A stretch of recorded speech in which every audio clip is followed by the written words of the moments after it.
बिस्मिल्लाहिर्रहमानिर्रहीम। अस्सलाम वालेकुम दोस्तों, मैं Reet Saleem. Welcome to my YouTube channel novel orchid. कैसे हैं आप सब लोग? जी तो गाइस, आज हमने न्यू नॉवल स्टार्ट करना है। तो उससे पहले अगर आपने मेरे चैनल नॉवल ऑर्चिड को सब्सक्राइब नहीं किया तो सब्सक्राइब कर लें और साथ में बेल आइकन भी प्रेस कर लें ताकि हर आने वाली वीडियो आपको मिलती रहे। और वीडियो को लाइक शेयर कमेंट करना मत भूला करें। खटाक की आवाज़ के साथ दरवाज़ा बंद हुआ था। इसने मुड़कर देखना ज़रूरी ना समझा। वो देखे बगैर भी जान सकती थी कि आने वाला कौन तमीज़दार है। वो खामोशी से कपड़े धोती रही। वो तन फन करता इसके करीब से गुजरा, बरामदे में जाकर हाथ में पकड़ी फाइल मेज़ पर पटक दी। वो चुपचाप कपड़े खंगाल कर इन्हें तार पर फैलाने लगी। वो गिरे बार और आस्तीनों के बटन खोलता किचन में चला गया। फिर इसे किचन से बटनों के खटपट की आवाज़ें आना शुरू हो गई। यकीनन वो बर्तनों पर अपना गुस्सा निकाल रहा था। वो कपड़ों से फारिग हुई तो जहन में पिछी चारपाई पर से धुले कपड़े उठाने लगी। वो फ्रिज से ठंडे पानी की बोतल निकाला, बरामदे में खड़ा होकर बोतल मुँह को लगा ली। पानी बैठ कर पी ले। इसने बोतल बंद किए बगैर फ्रिज में रखी और बोला, खाना लाओ। उसे खशमगी निगाहों से घूरता हुक्म देता अंदर की जाने पड़ गया। एड्डी अकड़, कितने वहश हो तुम समीर अली। इसने डूबते दिल के साथ खुले दरवाजे से खींच खांच कर शर्ट उतारते देखकर दिल में सोचा और किचन में चली गई। खाना जल्दी लाओ, इसके चीखने की आवाज़ आई। बस 1 मिनट, ये कहकर वो जल्दी जल्दी हाथ चलाने लगी। कितने बदजायका चावल है, क्या पकाने का ढंग नहीं? जब वो कुछ ना बोली तो इसने से घूर कर देखा और ज़रा गुस्से से बोला, बहुत बदसलीका औरतें देखी है, पर तुमसे बढ़कर फोहड़ कोई नहीं आई। ना खाने का सलीका ना पकाने का। खुदा जाने कैसी औरत हो तुम। वो गुस्से से मुसलसल इसे घूरा था, लेकिन वो मुँह से इसकी चलती जुबान को मजीद चलने का हौसला बख्श रही थी। घर में कोई और शय खाने के लिए नहीं थी जो ये फजूल चीज़ मेरे सामने ले आई हो? बैठी रहो मुंह में घुघियाँ डालकर। मैं कुछ भी भौंकता हूँ, तुम्हें इससे क्या सरोकार? वो बपर कर उठ खड़ा हुआ। मैं इसको जोरदार ठुड्डा मारा तो चोट अपने पैर पर लगी। उई करके दोबारा से बैठ गया। बहुत चंगा आया तेरे नाल। 2 मिनट हो गए, तड़फी जा रहा है, तड़फी जा रहा है, तड़फी जा रहा है। पानी का सारा जग गिर चुका था, साथ में शीशे का ग्लास भी गिर कर किरची किरची हो गया। हाय, आज मैंने भी बड़े प्रेटस तोड़ा है। मतलब मेरे से वो टूटा है। मयरिंग सिलेंडर था एक शीशे का ना, ओ मुझे पता नहीं चला। मैं ना पता नहीं क्या करने लगी थी आगे होके। मेरी जैकेट का कोना लगा है, उसमें फ़ोन वगैरह पड़ा हुआ था, तो वो लगा और ठार स्लैब ते डिग गया। जिधर ठार दी आवाज़ आई तो मैंने पता लगा है होया कि। फिर उसके बाद ना आज हमने कंडेंसर लेके आया लगाने के लिए। ओ भाई, हमने ना गिरा ना, कुछ कुछ भी नहीं हुआ, सिर्फ उसमें फ़िक्स किया। फ़िक्स मैंने किया तो मेरी फ्रेंड पकड़ के उसको खड़ी हुई तो ओ भाई एक पोर्शन साढ़े हाथ च रह गया, एक थल्ले रह गया। ऊपर से वो लेके भी लैब अटेंडेंट का आए हुए थे। तो बस फिर जब लैब अटेंडेंट को जाकर बोला, कहता मैंने कहा भाई हमसे तो कुछ भी नहीं। कहता हुआ नहीं हुआ, मैंने आपको सही दिया, तोड़ा आप लोगों ने, बताओ किसका नाम लिखूं? मैं कहा अपना लिख लें या सर का लिख लें, हमारा क्या कसूर है, हमने तो कुछ भी नहीं किया। अच्छा जी, आप भी ना। बस वो इसके पास बैठ कर इसके पाँव सहलाने लगी। गुस्सा कंट्रोल करना सीखे समीर, अपने आप को काबू में रखा करे। वो इसके सेहतमंद सुर्ख और सफ़ेद वजूद से नजर चुराते हुए इसे नरमी से समझाने लगी। क्या करूं क्या करूं, ये दुनिया मुझे खा रही है। वो तब कर बोला जबकि अफसोस से देखने लगी। जानती हो, जो बुढ़ा नसीम जुबैरी मुझसे बदतमीजी करने लगा। कहने लगा मैं काम पर तवज्जो नहीं करता, मेरे काम में लगन नहीं है। पूरे स्टाफ के सामने मेरी बेइज्जती करने लगा। अपने आप को बहुत बड़ा समझ रहा था, बहुत ताकतवर। मैंने भी इसके सारे कसपल निकाल दी। तो क्या किया आपने? हाँ, मैंने इसका गिरेबान पकड़ कर 2 थप्पड़ लगाए इसके चेहरे पर, 2-3 घूंसे भी जड़ दिए। वो तो स्टाफ के मेंबर्स ने इन्हें खींच लिया, वरना। वो दांत खचखचाने लगा, कहने लगा दफ़ा हो जाओ इधर से। मैंने आते हुए इसे खूब मज़ा चखाया। ये धमकी दे रहा था पुलिस की।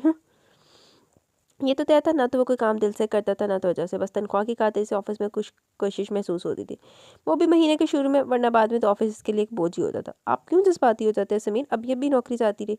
इतने झटके से अपना पैर इसके हाथों से खींचा। नौकरी? तुम्हें नौकरी की पड़ी है? पैसे जाते हुए नजर आ रहे हो, जो मेरी इंसल्ट भी, इसकी तुम्हें परवाह नहीं। वाह इरसा वाह, तुम्हें शोहर की इंसल्ट का कोई ख्याल नहीं, सिर्फ पैसों की पड़ी है। मैंने ऐसा तो नहीं कहा समीर, कहने तो यही जा रही थी ना तुम। वो चुप सी हो गई। वो शर्ट उठाकर बाहर चला गया। एवं ही तड़फी जा रहा, तड़फी जा रहा। कैसे इंसान हो तुम समीर अली, तुम्हें कोई भी नहीं समझ सकता। मैं भी शायद पूरी ज़िंदगी ना तुम्हें समझ सकूं। मुड़कर प्लेटें उठाने लगी। डंगन इंसान है, और कैसे इंसान है? मैं 2 मिनट के समझ गई, 4 मिनट से समझ गई। ईर्षा इसकी दूर पर एक रिश्तेदार थी, यतीम थी, अपने चचा के घर में रहती थी। चचा के घर वालों का इसके साथ सलूक कोई अच्छा ना था। वही रवायती चची हर काम में इसको घसीटती, ताने तिशने, गालियाँ, बकवास, मार कुटाई, सब कुछ इसे चचा के घर से मिला। खाला एक ही थी, लेकिन बहुत करीब, 3 बेटियों और 2 बेटों के साथ मुश्किल गुजारा करी थी। खालू अकेले कमाने वाले थे, वहाँ जाकर इनकी परेशानी में मजीद इजाफा नहीं करना चाहती थी, सो खामोशी से हर चीज़ सह जाती। दूसरी खाला कब से वफात पा चुकी थी। इनके 2 बेटे और बेटी भी छोटी खाली के सपुर्द थे, इसलिए वो इनकी जिम्मेदारी में नहीं आना चाहती थी। नजफ भाई की शादी थी, चचा का बड़ा बेटा, खानदान के सभी लोग शरीक हुए थे, जिनमें आलिया बेगम और इनका मगरूर बेटा समीर भी शामिल था। चाची ने हर काम इसके नाजुक कंधों पर डाल रखा था, ना दिन का चैन न रात का सुकून, बस फिरकी की तरह हर वक्त घूमती रहती। सर दर्द करने लगता, टांगे शल हो जाती, हाथ पैर मजीद काम करने से आ रही, दिल अलग थका थका, दिमाग बिल्कुल माउफ, लेकिन इसे हर काम करना ज़रूर था, और हर काम था भी लाजमी। मेहमानों की देखभाल वो बुखलाई बुखलाई कभी ऊपर कभी नीचे कभी दाएं बाएं घूमती रहती, पर चाची को उसका कोई ख्याल ना था। आलिया बेगम जब मुसलसल 2 दिनों से इसे फिरकी की तरह घूमते देख रही थी, इन्होंने पकड़ कर इसे पास बिठा लिया। इतने काम क्यों करती हो पुत्र? इस अजरा की अपनी भी तो 4 बेटियां, वो क्यों नहीं करती? इनके मोहब्बत से कहने पर वो हौले से हंसती। खाला ये मेरी आदत है। ये कैसी आदत है? सच कहो, अजरा बेगम ने तुम्हें मासी समझ रखा है। इनके सच कहने पर इसकी आंखों में नमकीन पानी तैरने लगा, जो शायद आलिया बेगम ने तो ना देखा, लेकिन किसी और ने ज़रूर देख लिया। वो चाय लेकर नजफ भाई के कमरे में आई। चाय पकड़ाते पकड़ाते 2-3 बूंदे गर्म चाय की छलक कर नजफ के हाथ पर गिर गई।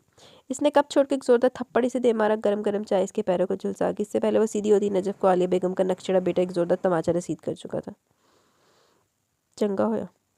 क्या समझते हो तुम सब? ये इंसान नहीं, जानवर है। नौकरों की तरह से काम करवाते हो। क्या नौकर है ये तुम्हारी? तुम कौन होते हो बोलने वाले? जवाब में इसने भी इसे घिरका। सभी लोग इनका शोर सुनकर इधर आगे, वो सहम कर पीछे हटकी। क्या हुआ क्या हुआ? दोनों के दरमियान बीच बचाव करवाया गया। फिर किसी को ख्याल है कि जंग हुई किस बात पर थी, क्या हुआ था? किसी ने पूछा। वो तो चेहरा साफ करता, सांस बहाल करता एक तरफ बैठ गया। अलबत्ता नजफ ने सारा पोल खोल दिया, किसकी हमदर्दी में इस पर झपटा था। आशिक है ना, भला अपनी महबूबा को काम करते देखकर ऐसे बर्दाश्त कर सकता था। ख्वाम का पंगा लेने बैठ गया। नजफ भाई बड़े दूर की घोड़ी लाए थे। बकवास करते हो तुम, वो चिल्लाई इतने घटिया इल्ज़ाम पर। वो तो इस लड़की को पहली बार देख रहा था, कजा के आशिक होने का इल्ज़ाम। वो इन पर एक बार फिर झपटने के लिए तैयार था। मारन वास्ते तो समीर साहब पहले सीन जो सन पता लग गया कि हर टाइम तैयार। बकवास मैं करूँ या तू बता, क्या रिश्ता तेरा इस लड़की के साथ? इसकी खातिर तुझे आग क्यों लगी? मैं कह रहा हूँ बकवास बंद करो, वरना मुंह तोड़ दूंगा, वो चिल्लाए। दरवाजे के साथ वो खड़ी थर थर कांप रही थी। इसकी जात को निशाना बनाया जा रहा था, इस पर घटिया इल्ज़ाम लगाए जा रहे थे। इस शख्स के साथ जिसे शायद इसने गौर से भी ना देखा था। इसकी शख्सियत के परखचे उड़ाए जा रहे थे, बखिए उधेड़ रहे थे इसकी इज्जत के। वो अपने आप को किसी खाई में गिरता महसूस करी थी, जब इसे अपनी कलाई पर किसी मजबूत हाथ की गिरफ्त महसूस हुई। इसने सर उठाकर देखा तो आंखों से गर्म से आलमादा गिरता हुआ महसूस हुआ। ऐसा ही अपने कॉल का पक्का, इसकी इतनी इज्जत करता तो शादी कर ले इससे अभी इसी वक्त। नजफ ने ताना दिया, वैसे घूरता रहा। सारे लोगों की नजरें इसी पर थी। कुछ लम्हे इसने सोचा, फिर इसे खींचता हुआ बाहर लाया। सामने कुर्सी पर पटका और खुद भी सामने वाली कुर्सी पर बैठ गया। क्या हो रहा था, कौन क्या कह रहा था, वो कुछ नहीं जानती थी। इसके तमाम असाब शल हो चुके थे, इसकी हर हिस्स बेकार हो चुकी थी। ना वो कुछ देख रही थी, ना सुन रही थी, सिर्फ महसूस कर रही थी कि इसकी कलाई को किसी ने अपनी आहनी गिरफ्त में दबोच रखा है। इसके तमाम हवास इसका साथ छोड़ चुके थे। वो ना समझी के आलम में लोगों को देख रही थी। होश तो इसे तब आया जब इसे पूछा गया, समीर अली वल्द अली मोहम्मद, तुम्हें कबूल है? वो ठिठक कर दाएं बाएं देखने लगी। आलिया बेगम ने मुस्कुराते हुए इसे देखा। कहो बेटी, कबूल है। वो खामोश रही। इससे दोबारा पूछा गया। इसने एक नज़र साथ खड़े तंजिया नजरों से मुस्कुराते नजफ को देखा और अस्पात ने सारी ला दिया। फिर दूसरी बार और फिर तीसरी बार भी। चचा गवाहों में शामिल थे। चची ने जाने किधर थी, नजफ भी जा चुका था। सब लोग आलिया बेगम इनके बेटे की तारीफें कर रहे थे, इन्हें दुआएं दे रहे थे, जिन्होंने किसी लालच के बगैर यतीम बच्ची के सर पर हाथ रखा। आलिया बेगम खुशी खुशी सबसे मुबारकबाद वसूल कर रही थी, जैसे वो यहाँ नजफ की शादी पर नहीं बल्कि आई है समीर की शादी के लिए। चलो बेटा, आलिया बेगम ने इसे पकड़ कर उठाया। कहाँ? वो नासमझी से बोली। अपने घर। अपने घर? वो बड़बड़ाई। चची ने इसे साथ लगा लिया। खाला न जाने किस राह से आई थी, आती इसे साथ लगा कर रोने लगी। वो भी रो पड़ी। माँ के बाद इसने इन्हीं में तो ममता तलाश की थी। फिर न जाने कौन सी गाड़ी में वो इस घर पहुंची जो अपना घर था। तुम बैठो इधर, मैं 2 मिनट में आई। पड़ोस से फ़ोन करूंगी, सानिया सना को देखना, वो भी दौड़ी चली आएंगी। तुम घबराना नहीं, मैं बस आई। वैसे जहन में पड़ी चारपाई पर बिठाकर खुद ना जाने कहाँ चलेगी। समीर किसी कहीं रास्ते में रुक गया था, इसलिए वो इस घर में वक्त अकेली थी। सानिया सना न जाने कौन है। वो आसमान पर निगाहें जमाए सोचने लगी। करीबी मस्जिद से असर की अजान की आवाज़ उभरी तो इसने बेख्तियार दुपट्टा सर पर फैला लिया। या अल्लाह, मेरे साथ बेहतर करना। सिर्फ यही दुआ थी जो बार बार मांगती रही। आलिया बेगम हंसते हुए वापस आई थी। इनके हाथ में मिठाई का डब्बा था। आते इन्होंने डब्बा निकाला और सुर्ख रिबन खोल कर गुलाब जामुन निकाल के इसके मुंह में रख दिया।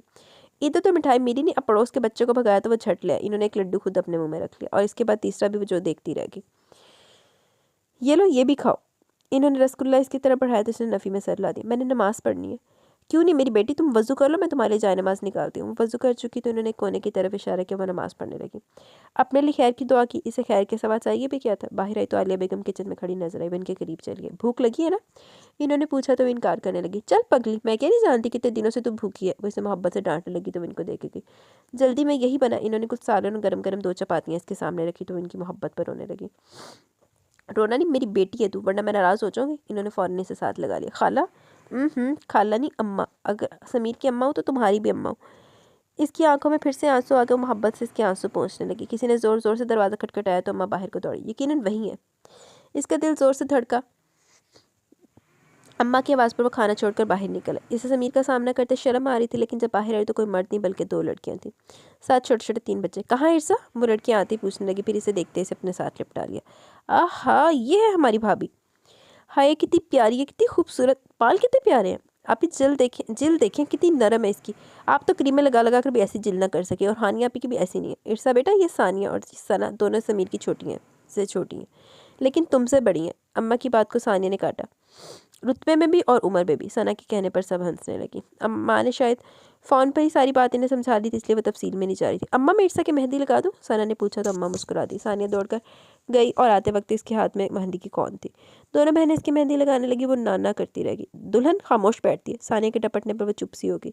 बुरा मान गई? अरे पगली, मैं तो ऐसे कह रही थी, बोल ले जितना बोलना है। सानिया को इसकी मासूम सूरत पर तरस आ गया। क्योंकि बाद में तुमने थोड़ी बोलना है, भाई तो अपने सामने किसी को बोलने नहीं देते। सना ने कहा तो सानिया इसे आंखें दिखाने लगी। वो तो इस जज्बाती इंसान को देखकर पहले डर गई थी। इसका दिल सूखे पत्ते की माने कांपा था। तुम्हें पहले बता दे वो कितने गुस्सैली हैं। गुस्सा तो इसका देख ही चुकी थी, अब तो इनके बताने पर मजीद डर गई। लेकिन खैर, तुम्हें कुछ नहीं कहेंगे, क्योंकि बीवी के सामने तो कोई शौहर नहीं बोलता। हर कोई तुम्हारे शौहर जैसा नहीं होता। सारे ने सना को छेड़ा तो वो हंसने लगी। वो दोनों इसकी डरी सहमी हालत को एंजॉय कर रही थी। उमर भाई तो फिर भी ज़रा नरम दिल है, पर ये समीर, अल्लाह तोबा है। इसके तो पसीने छूट गए और दिल ज़ोर ज़ोर से धड़कने लगा। शायद किसी ने दिल को छुआ था। मम्मा, ये कौन है? एक 3 साला बच्चा जो इन तीनों के पास बैठा इश्तियाक से कभी इसे देखता कभी इसके मेहंदी को, अब दरमियान में बोल पड़ा। ये तुम्हारी मुमानी है, समीर मामू की बीवी। मामू की? बच्चे की आंखें चमक उठी, जबकि इसे ढेरों शर्म ने आ लिया। समीर का नाम ही इसकी धड़कनों को मुर्तइश कर रहा था। जब वो सामने आता न जाने इसकी क्या हालत होती, या फिर शायद वो नए एहसासात में घिरकर माजी से पीछे छुड़ाना चाहती थी। लेकिन वो तो बहुत सख्त मजाज है। बहुत कुछ याद आने पर इसका दिल सहम सके, जबकि वो नरम दिल वाले की ख्वाह थी, और नरम दिल वाला।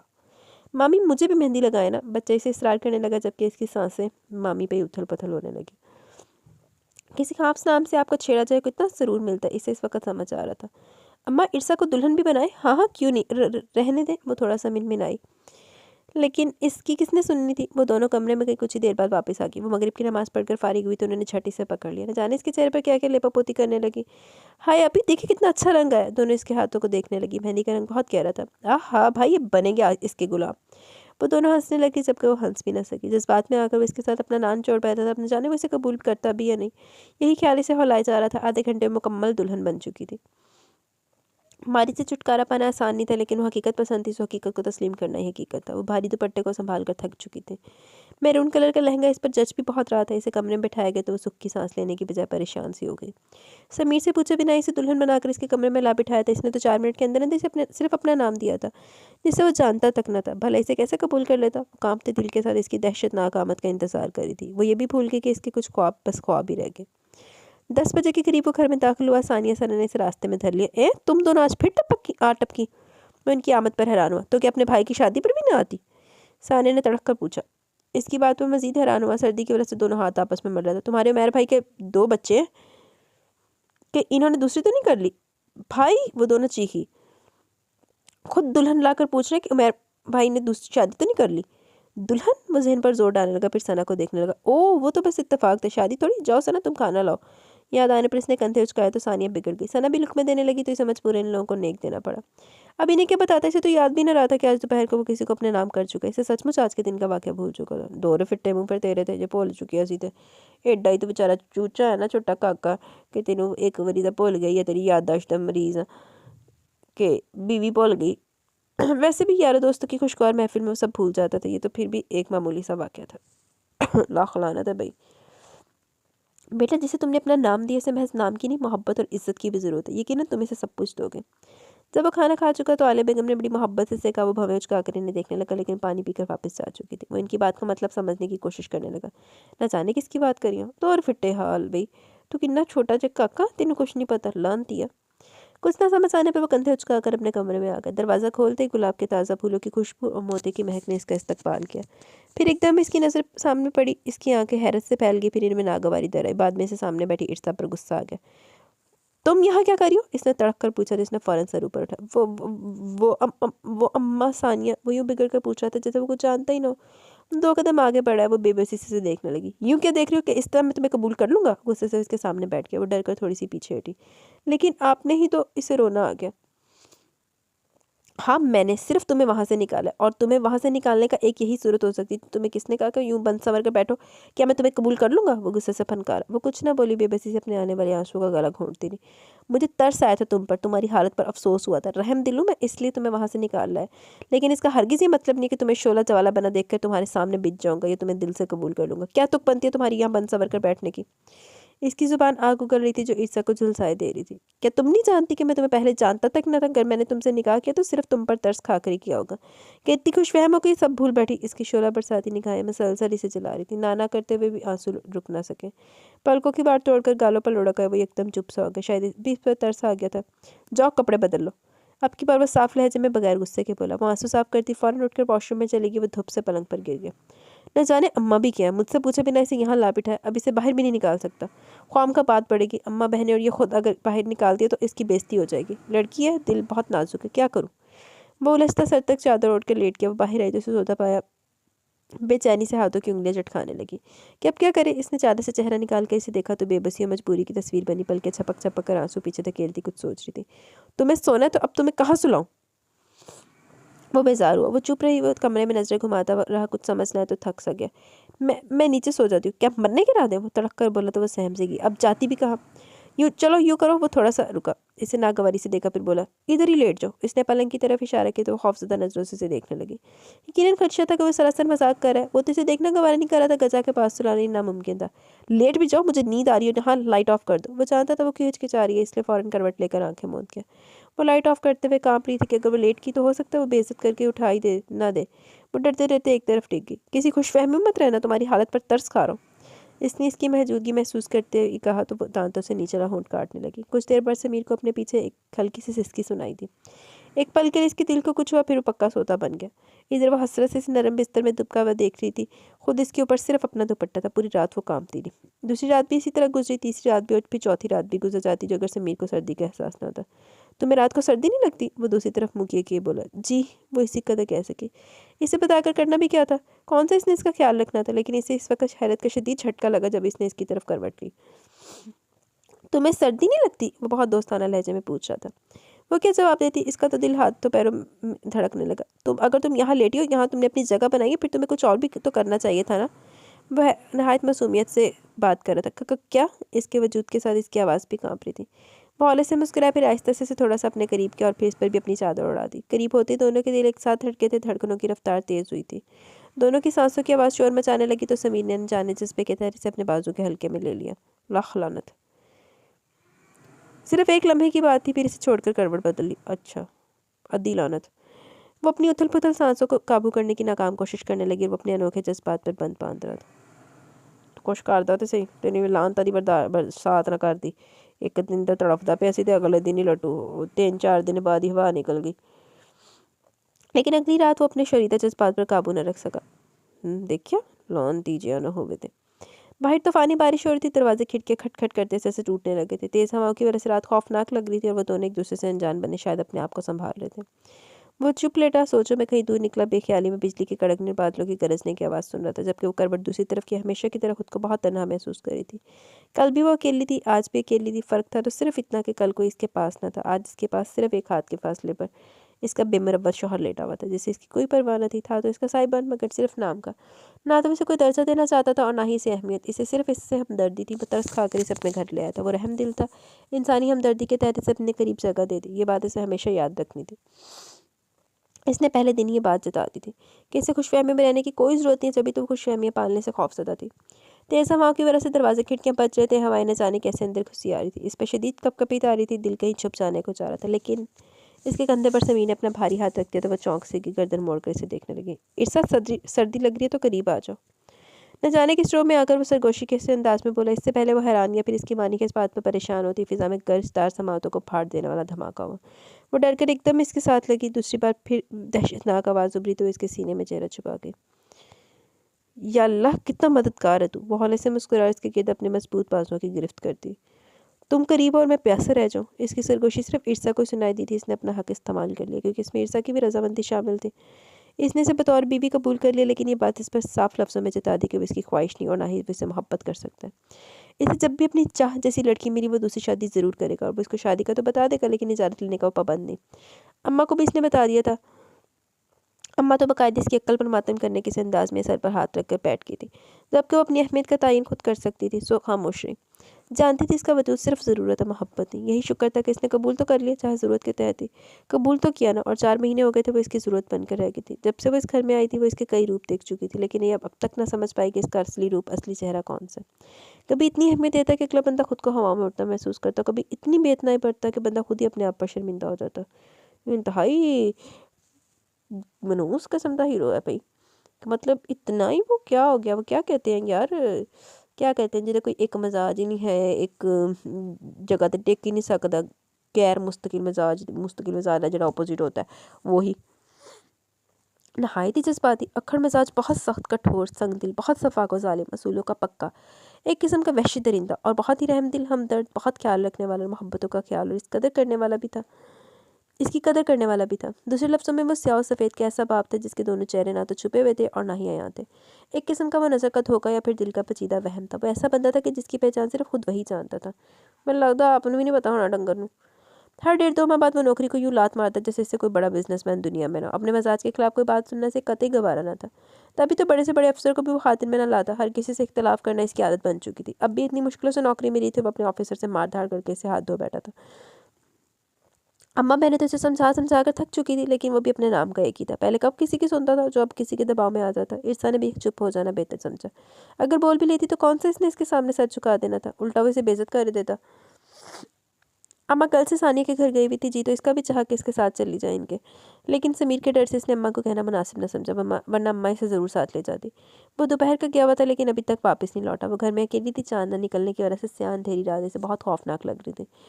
तन्हाई की वजह से डर भी बहुत लग रहा था। शाम तक तो बाहर ही बैठी रही, लेकिन अब खून अंधेरे में वहाँ बैठे रहना भी उसे हौलाए जा रहा था। वो टाइम गुजारने के लिए बरामदे में टीवी ऑन करके बैठ गई। ड्रामा कोई खास ना था और या फिर इसे आज खास ना लग रहा था। वो चैनल बदलने लगी। नींद भी आ रही थी और डर भी लग रहा था। न जाने कहाँ रह गए। वो बेदिली से स्क्रीन पर नजरें जमाए हुई थी, जबकि दिल कांपे जा रहा था। या अल्लाह, मैं क्या करूँ? अम्मा भी घर पर नहीं है, वो भी न जाने किधर निकल गए। मैं तो डर से ही मर जाऊंगी। नींद से आंखें बोझल थी, जहन भी सोया सोया सा लग रहा था। कभी दाएं लुढ़कती, कभी बाएं, फिर सीधी होकर बैठ जाती। बरामदे के सतून के साथ बैठकर इसे सर टिकाए हुई थी। बिल आखिर वहीं सो गई। इसकी वापसी रात 12 साढ़े 12 के करीब हुई। पहले तो वो दरवाज़ा खटखटाने लगा, फिर ये सोचकर कि अम्मा और ईर्षा की नींद को आमखा खराब होगी, इसने दरवाज़ा खटखटाने से इज्तनाब की और दीवार फलांग कर अंदर कूदा। माँ सदके चली जाए, बांदर भी है पार्ट टाइम। बरामदे की ट्यूबलाइट ऑन थी और वो देख सकता था कि सहन में पड़ी चारपाई खाली थी। सामने बरामदे में टीवी ऑन था और अम्मा ईर्षा न जाने कहाँ थी। वो कुछ सोचता हुआ आगे बढ़ा है। अम्मा, इसने आहिस्ता से आवाज़ दी। कोई जवाब मौसूल ना हुआ तो वो शिशरपन में पड़ के कुछ सोचने लगा। फिर ये याद आने पर कि अम्मा तो कल से घर पर न थी, इसने बेख्तियार सर पर हाथ मारा। इसे तो याद ही ना रहा था कि घर में वो अकेली है। लाख लानत तेरे ते, दिमागो वेले पागला। ईर्षा, ईर्षा, वो ईर्षा को पुकारने लगा। अम्मा ने इसे कितनी ताकीद की थी वो इसका ख्याल रखे खुद जल्द वापस आ जाए। कल तो वो शाम को ही वापस आ गया था, लेकिन आज अरसलान के साथ ऐसा बैठा कि घर आने की याद भी ना रही। वो ये भी भूल गया कि अकेले घर में बेचारी डर रही होगी। ईर्षा, इसने किचन में झांका, वहाँ मौजूद ना पाकर वो थोड़ा सा परेशान हो गया। वो तो इसकी एक ही आवाज़ पर दौड़ी चली आती थी, मगर न जाने वो किधर थी। इससे पहले कि वो इसे कमरे में ढूंढता, इसकी नज़र सतून के साथ गुठड़ी बनी ईर्षा पर पड़ी। ओह, वो शर्मिंदा सा हो गया। शायद वो डर के यहीं बैठी रह गई थी और फिर इसे यहीं नींद आ गई थी। इसने एक नज़र टीवी पर डाली। क्रिकेट मैच आ रहा था, टेस्ट मैच था। अरसलान के घर वो यही मैच देख रहा था। इसने लंबी सी सांस लेकर टीवी ऑफ कर दिया, फिर इसके पास बैठ गया। ईर्षा, इसने धीरे से पुकारा। स्याह कॉटन के सूट में इसकी सफ़ेद रंगत दमक रही थी। दुपट्टे से बेनियाज वो आड़ी तिरछी लेटी बहुत मासूम लग रही थी। गर्दन के साथ लिपटे गीले बालों की लटे इसके हसीन चेहरे को बिल्कुल चांद बना रही थी। इसने आहिस्ता से हाथ बढ़ाकर इसके दाएं गाल को छू दी, लड़को पीछे हटाया और गैर इरादी तौर पर इसके गाल पर उंगली फेरने लगा। वो थोड़ा सा कसमस आई और फिर अपने चेहरे पर किसी का लमस महसूस करके हड़बड़ाकर सीधी होकर उठ बैठी। इसे चंद लम्हे लगे होंगे मुकम्मल बेदार होने में या फिर ये समझने में किसके करीब कौन है। आप आ गए? इसने फ़ौरन हाथ पीछे खींचा था, नजरें चुराकर दाएं बाएं देखने लगा। यहाँ क्यों सो गई थी? चलो बिस्तर पर जाके लेटो। वो उठकर खड़ा हो गया। वो भी दुपट्टा संभालती उठ खड़ी हुई, दोनों हाथों से बाल पीछे किए, फिर इसे देखने लगी। इसने आगे बढ़कर लाइट ऑफ कर दी। लाइट ऑफ होते पूरे घर में मुकम्मल अंधेरा छा गया। वो इसे देखती रही। वो अपने बेड की तरफ बढ़ गया, जेब से सिगरेट और लाइटर निकाल कर तकिए के नीचे रखे। खाना लाऊं? वो पर डिजिटल फ़ैन ऑन करके इसके बेड के साथ आ खड़ी हुई। नींद से आंखें बंद होती जा रही थी। नहीं रहने तो तुम सो जाओ। भूख तो लगी हुई थी, मगर इसकी नींद के ख्याल से इसने हाँ ना की। पहले वो इसे जगा चुका था, मजीद इसकी नींद खराब नहीं करना चाहता था। वो खामोशी से बेड पर आ गई। आप देर से क्यों आए? डर डर कर मेरी तो जान निकली जा रही थी। नींद को कहीं दूर भगाकर उसे बताने लगी, तो क्या अब जान वापस आ गई है? वो न जाने किस मूड में था, वो चुप सी होगी। वो हल्का सा मुस्कुरा दिया। अब डर नहीं लग रहा? वो इसकी तरफ करवट बदल कर कोहनी टेढ़ी करके हाथ पर सर रख कर इसे देखने लगा। वो भी चुप ही रही। क्या अभी भी डर लग रहा है? वो फिर बोला। नहीं। इसने नफ़ी में सर हिला दिया। पूरी कोशिश से बोझल होती आंखों को खोला। क्यों? आप जो है। उंगली चटखाने लगी तो इसने हाथ बढ़ाकर इसे कलाई से पकड़कर अपने करीब कर लिया। क्या मेरे होते हुए तुम्हारा डर भाग जाता है? वो उसकी कलाई में पड़ी स्याह चूड़ियों को छेड़ने लगा। तुमने जवाब नहीं दिया। इसे खामोश पाकर इसने फिर पूछा। जी, वो मुख्तसरिन बोली। मीठी नींद के झोंके आ रहे थे।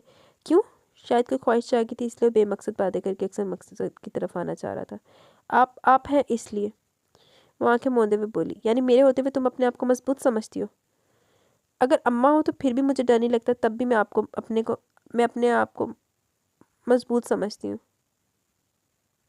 ओह। वो हंसा तो हैरत से देखने लगी। मैंने अपना पूछा, अम्मा का नहीं। इसने इसकी चूड़ियाँ खनकाई। जी। इसने फ़ौरन कहा। नींद से वैसे भी आंखें बंद हो रही थी, मजबूरन मैंने खोल ली थी। इतना लंबा कहाँ से जवाब दे दी? क्या जी? वो चुप ही रही। सख्त नींद में से जवाब देना बहुत बुरा लग रहा था। जी ज़्यादा फट सो जाओ। वो था कि इस बात से बात निकाल रहा था। मैंने क्या पूछा? बस एक ज़रूरत है, इससे इतनी बातें करवाती है, वरना इससे इतनी बातें वो कभी करता भी ना था। आप अच्छे हैं, बहुत अच्छे। आप। इसने बड़ी सी जमाई ली तो इसने इसकी कलाई छोड़ दी। वो न जाने किस बात का जवाब दे रही थी। जाओ सो जाओ जाकर। वो इसके कहते फ़ौरन करवट बदल कर लेट के वो गुस्से से घूरता रह गया।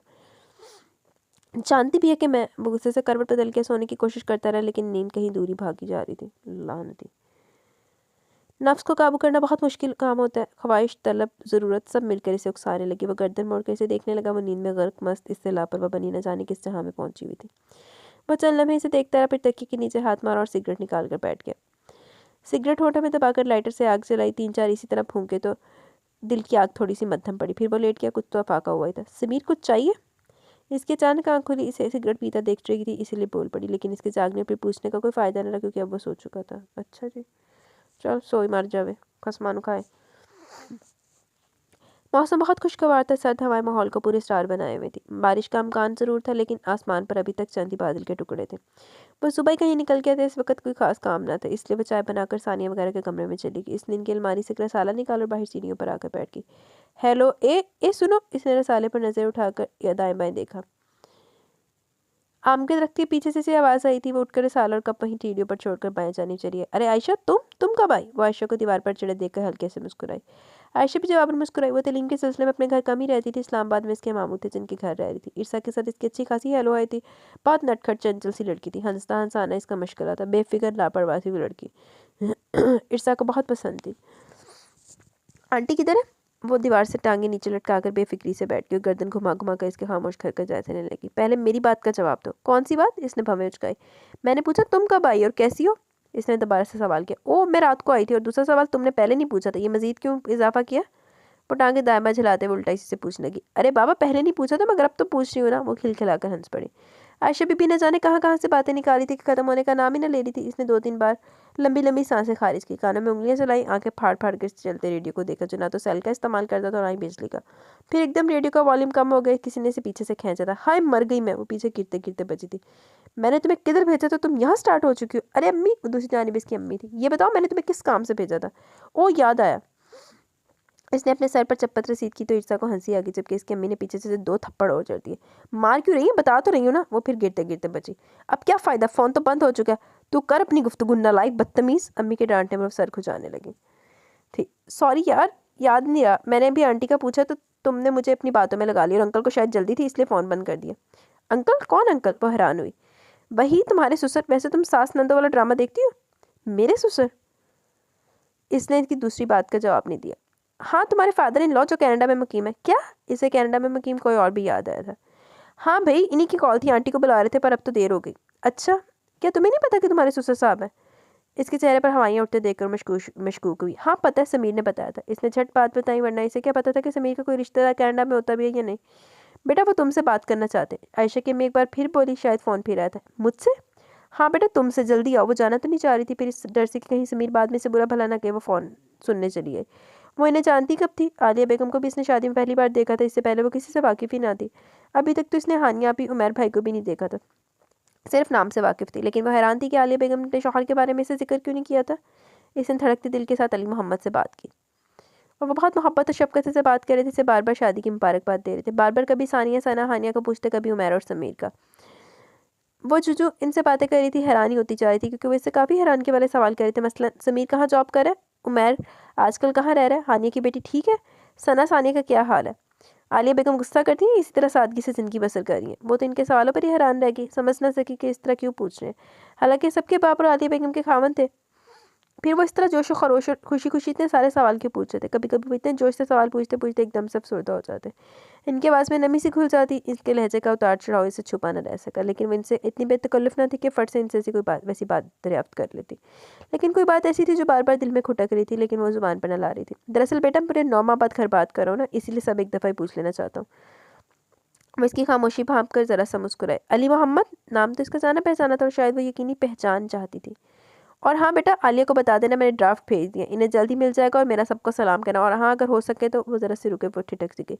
समीर को भी दे देना। इस बार वो खिलखिलाए थे, जबकि वो माउथ पीस को घूरती रहेगी। जाने कैसी उलझी शख्सियत है ये भी।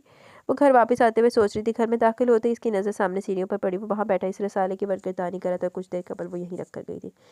कहाँ गई थी, इसे अपने करीब आता देखो वो तुरश लहजे में बोला, फिर उठकर खड़ा हो गया। वाइट कलर लगे कपड़े हवा के जोर से फड़फड़ाए थे। इधर आरसी आंटी के यहाँ इसके सिल्की बाल भी उड़ने लगे थे। वो एक हाथ से उड़ती लटों को कानों के पीछे अड़सने की कोशिश करने लगी। सुर्ख कपड़ों का हमरंग दुपट्टा भी शौक हुआ जा रहा था। वो कभी दुपट्टे को संभालती, कभी उठते बालों को। इसके जवाब पर वो चुप सा हो गया। लगता है आज बारिश होगी। वो इसके सुर्ख कपड़ों में खिलती रंगत को एक नज़र देखकर आसमान की तरफ देखने लगा। होगी नहीं, बल्कि हो गई है। इसके माथे पर बारिश की पहली हल्की बूंद पड़ी तो वो खिलखिलाकर हंस पड़ी। ओह! वो इसकी मासूम अदा पर हल्के से मुस्कुराए। चाय की तलब महसूस हो रही थी। वो इसके होशरुबा हुस्न से निगाहें चुराकर अपना मुद्दा बयान करने लगा। बारिश के कतरे जैसे जैसे इसके ऊपर गिरे थे, वो इसके होश उड़ाई जा रही थी। सुर्ख काटन के कपड़े, उड़ता दुपट्टा, हवा में झूलते बाल, सुर्ख सफ़ेद रंगत, सफ़ेद सफ़ेद नरम नाजुक कलाइयाँ, और इस पर सजी सुर्ख चूड़ियाँ। इसके अलावा इसका भीगता वजूद, इसे तो वो क़यामत ही लग रही थी। वो जल्द से जल्द यहाँ से दूर हो जाना चाहता था। ठीक है, वो एक दो बार बहकावे में आ गया था, लेकिन अब वो बहकना नहीं चाहता था, या फिर वो मज़ीद अपने आप को इसके सामने ज़ेर नहीं करना चाहता था। ये फैसला इसने रात को ही किया था, इसलिए बार बार इसके सरापे से निगाहें चुरा रहा था। लेकिन ये इसके लिए इतना आसान भी नहीं था। की शै की आ मैनू समझ नहीं आ रही हाले तक। एपिसोड पूरी होने वाली हो गई। आप अंदर चले, मैं चाय बना कर लाती हूँ। वो खाली कप और रसाला सीने से उठाती हुई किचन की जाने पड़ गई। पीछे वो इसकी पुष्ट पर झूलती लंबी स्याह चोटी को देखते रह गया। हुसन तो माशाल्लाह गजब का। हर बार की तरह अब भी दिल ही दिल में इसने इतराफ़ किया। जब वो चाय लेकर आई तो वो कमरे के वस्त में खड़ा था। पहले तो वो ज़रा सा ठिठकी, फिर नॉर्मल सी होकर इसे चाय पकड़ाने लगी, जबकि वो इसे घूरे जा रहा था। चाय पकड़ने के लिए इसने हाथ न बढ़ाया तो वो चौंक कर इसे देखने लगी। आसिया आंटी के घर किसका फ़ोन सुनने गई थी? इसके सख्त लहजे ने इसे डरा सा दिया। आपके अब्बू का था वो। किसकी इजाज़त से? इसने तुर्शी से इसकी बात काटी। आप घर पर न थे तो तुम इनसे बातें करने चल दी? इसकी आवाज़ पहले से भी ज़्यादा तेज़ थी। वो खौफज़दा सी होगी। कभी मैंने तुमसे कहा कि इनसे बात करना? वो आसिया आंटी ने कहा था कि अगर अम्मा घर पर नहीं है तो मैं बात कर लूँ। किस हैसियत से? वो एकदम चुप सी होगी। इसने तो अपनी तरफ से भला ही सोचा था कि हो सकता है मेरी बात न करने पर समीर नाराज़ हो जाए, इसलिए वो चली गई थी। अब वो यूँ गुस्सा हो रहा था जैसे इसने कोई गुनाह कबीरा कर दिया। हैसियत बता सकती हो अपनी? इसके लहजे की सख्ती से मालूम हो रहा था बहुत गुस्से में। वो चुप ही रही, जवाब देकर वो इसे और भड़काना नहीं चाहती थी। मैंने क्या पूछा? वो चाय का कप मेज़ पर रखकर वापस पलटने लगी थी कि इसके गरजने पर एकदम से रुक सी गई। नज़रें उठाकर एक पल के लिए इसे देखा, फिर धीमी आवाज़ में जैसे गुर्राई। बीवी हूँ मैं आपकी, और जिनसे बात की वो ससुर है मेरे। ओह बीवी! वो इस्तज़ाइया हंसा, लेकिन आंखों में शदीद गुस्से की लहरें अभी भी मौजूद थी। इसने सख्ती से इसकी कलाई थाम ली। वो ससुर पहले थे या फिर अब हैं? शायद वो गुस्से की इंतहा पर था। समीर! वो चीख उठी। क्या कहना चाहते हैं आप? इसका पूरा वजूद कांपा था, लेकिन वो ज़ब्त करके फिर एक बार फिर मुस्कुरा दिया। खुद को मेरी बीवी कहती हो, हालांकि मैंने तुम्हें अभी दिल से बीवी कबूल नहीं किया। वो एक बार फिर चुप सी हो गई। यही मुकाम था जो इसे अपनी नज़रों में गिरा देता था। इसने इसी कलाई को ज़रा सा दबाया। बहरहाल वो फिर से संजीदा हुआ। आज तो मैं तुम्हें माफ़ करता हूँ, क्योंकि तुम जानती नहीं हो, लेकिन आइंदा अगर मेरी इजाज़त के बगैर तुमने इनसे बात की तो फिर तुम्हारे हक़ में बेहतर ना होगा, क्योंकि वो मेरे बाप नहीं है। इसने गिरफ्त ज़रा और सख्त की। लेकिन वो तो कहते हैं कि इसने कुछ कहने के लिए लब खोले, लेकिन दर्द की वजह से बिलबिला कर रह गई। कहने से क्या होता है? खैर, आइंदा तुम याद रखना, ना तो वो मेरे बाप हैं और ना ही तुम्हारे ससुर। वो एकदम से नॉर्मल हुआ। इसकी कलाई को झटका देकर एकदम से छोड़ दी। और हाँ, एक और बात। इसने मेज़ पर से चाय का कप उठाया, लबों से लगाकर एक घूंट भरा।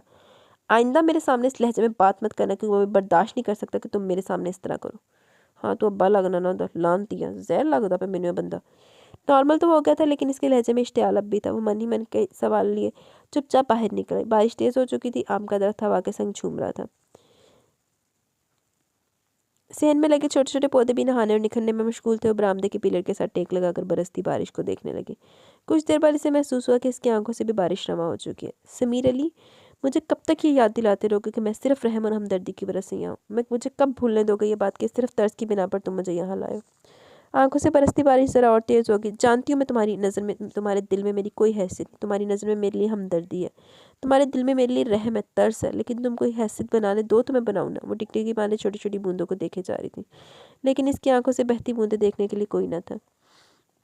कौन समझ से इन बरसती बूंदों को, कभी सावन कभी भादों में यूं झड़ी लगती है, जैसे नीले फलक को सबज ज़मीन को तर करने का बहुत एहसास हो, जैसे नीले आकाश को सबज धरती का बहुत ख्याल हो। लेकिन कौन जाने इन बरसती बूंदों को किसी को तर करने में कितने दिनों को दुखी कर जाती है। इसने एक सिसकी सी ली, फिर हाथ बढ़ाकर अपने गालों पर गिरती बूंदों को चुनने लगी। समीर अली, तुम क्या जानो जुल्म मुझ पे पहले होता था या अब हो रहा है? पहले वो इसे खुद पर काबू न रहा तो वो वहीं बैठकर ज़ारो कतार रोने लगी।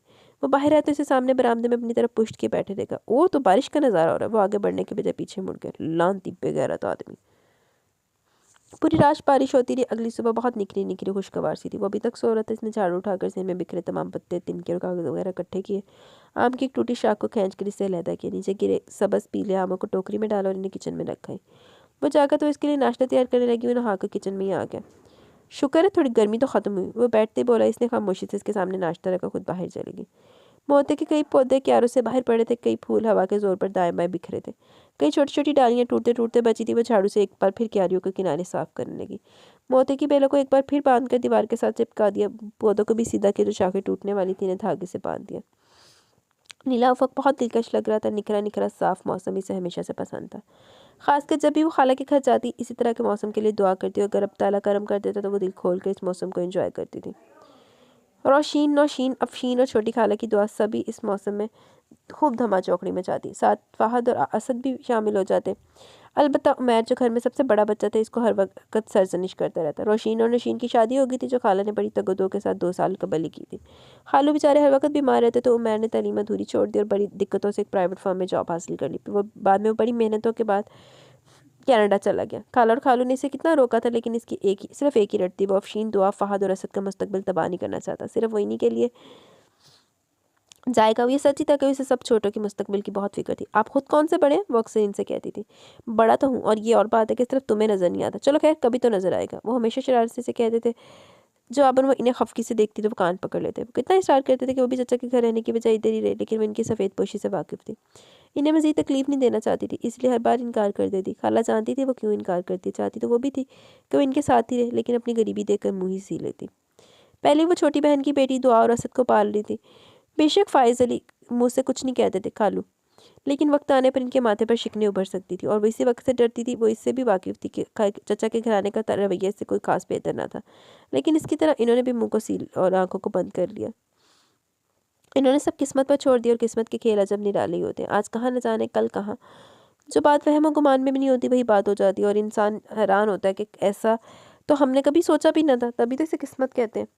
इसने आसमान से नज़र हटाकर पीले और सुर्ख गुलाबों पर बैठी शहद की मक्खियों को देखा, फिर लंबा सा सांस लेकर बाकी के काम निपटाने लगी। खाला कितने गई, तेरी सास कितने गई? अम्मा अम्मा आ गई थी। इनके साथ 2 बच्चे, एक लड़की और लड़का भी था। पूछने पर पता चला कि उमैर भाई इनकी बीवी शगुफ्ता और इनके रेयान और अजलान के बेटे हैं। वो सब इससे बहुत मोहब्बत से मिले। जवाबन इसने भी गर्म जोशी दिखाई। अलबत्ता समीर इनसे अखड़े अखड़े अंदाज में मिला था। ना बच्चों को प्यार किया, ना ही उमैर के गले लगकर मिला। बस इनसे मुसाफा किया और चलता बना। भाभी ने ज़बरदस्ती इसके बालों में हाथ फेर के इसके बालों को छेड़ दिया। इसने बाद में देखा वो रेयान और अजलान से बहुत प्यार से खेल रहा था। न जाने क्या मामला इन बाल पेटों में। वो उलझ कर रहेगी। फिर रात को इसने अम्मा से पूछ लिया। बात तो कोई नहीं, पर समीर किसी की मानता नहीं, ख्वाम का बिगड़ता है। लेकिन अम्मा, कोई तो ऐसी बात होगी जिसकी वजह से समीर ऐसा करते हैं। वो इनके बाजू दबा रही थी। इन्होंने एक नज़र से मोहब्बत से देखा, फिर मुस्कुरा दी। तेरा साथ तो किसी नसीब वाले को मिलना चाहिए था, पर क्या करें, चौड़े आसमानों पर बंदे, इसलिए तो एक नाकदरे की ज़िंदगी में आ गए। अम्मा छोड़े इस बात को। समीर जैसे हैं ठीक है, आप मुझे इनके पेचीदा रवैये के बारे में बताएं।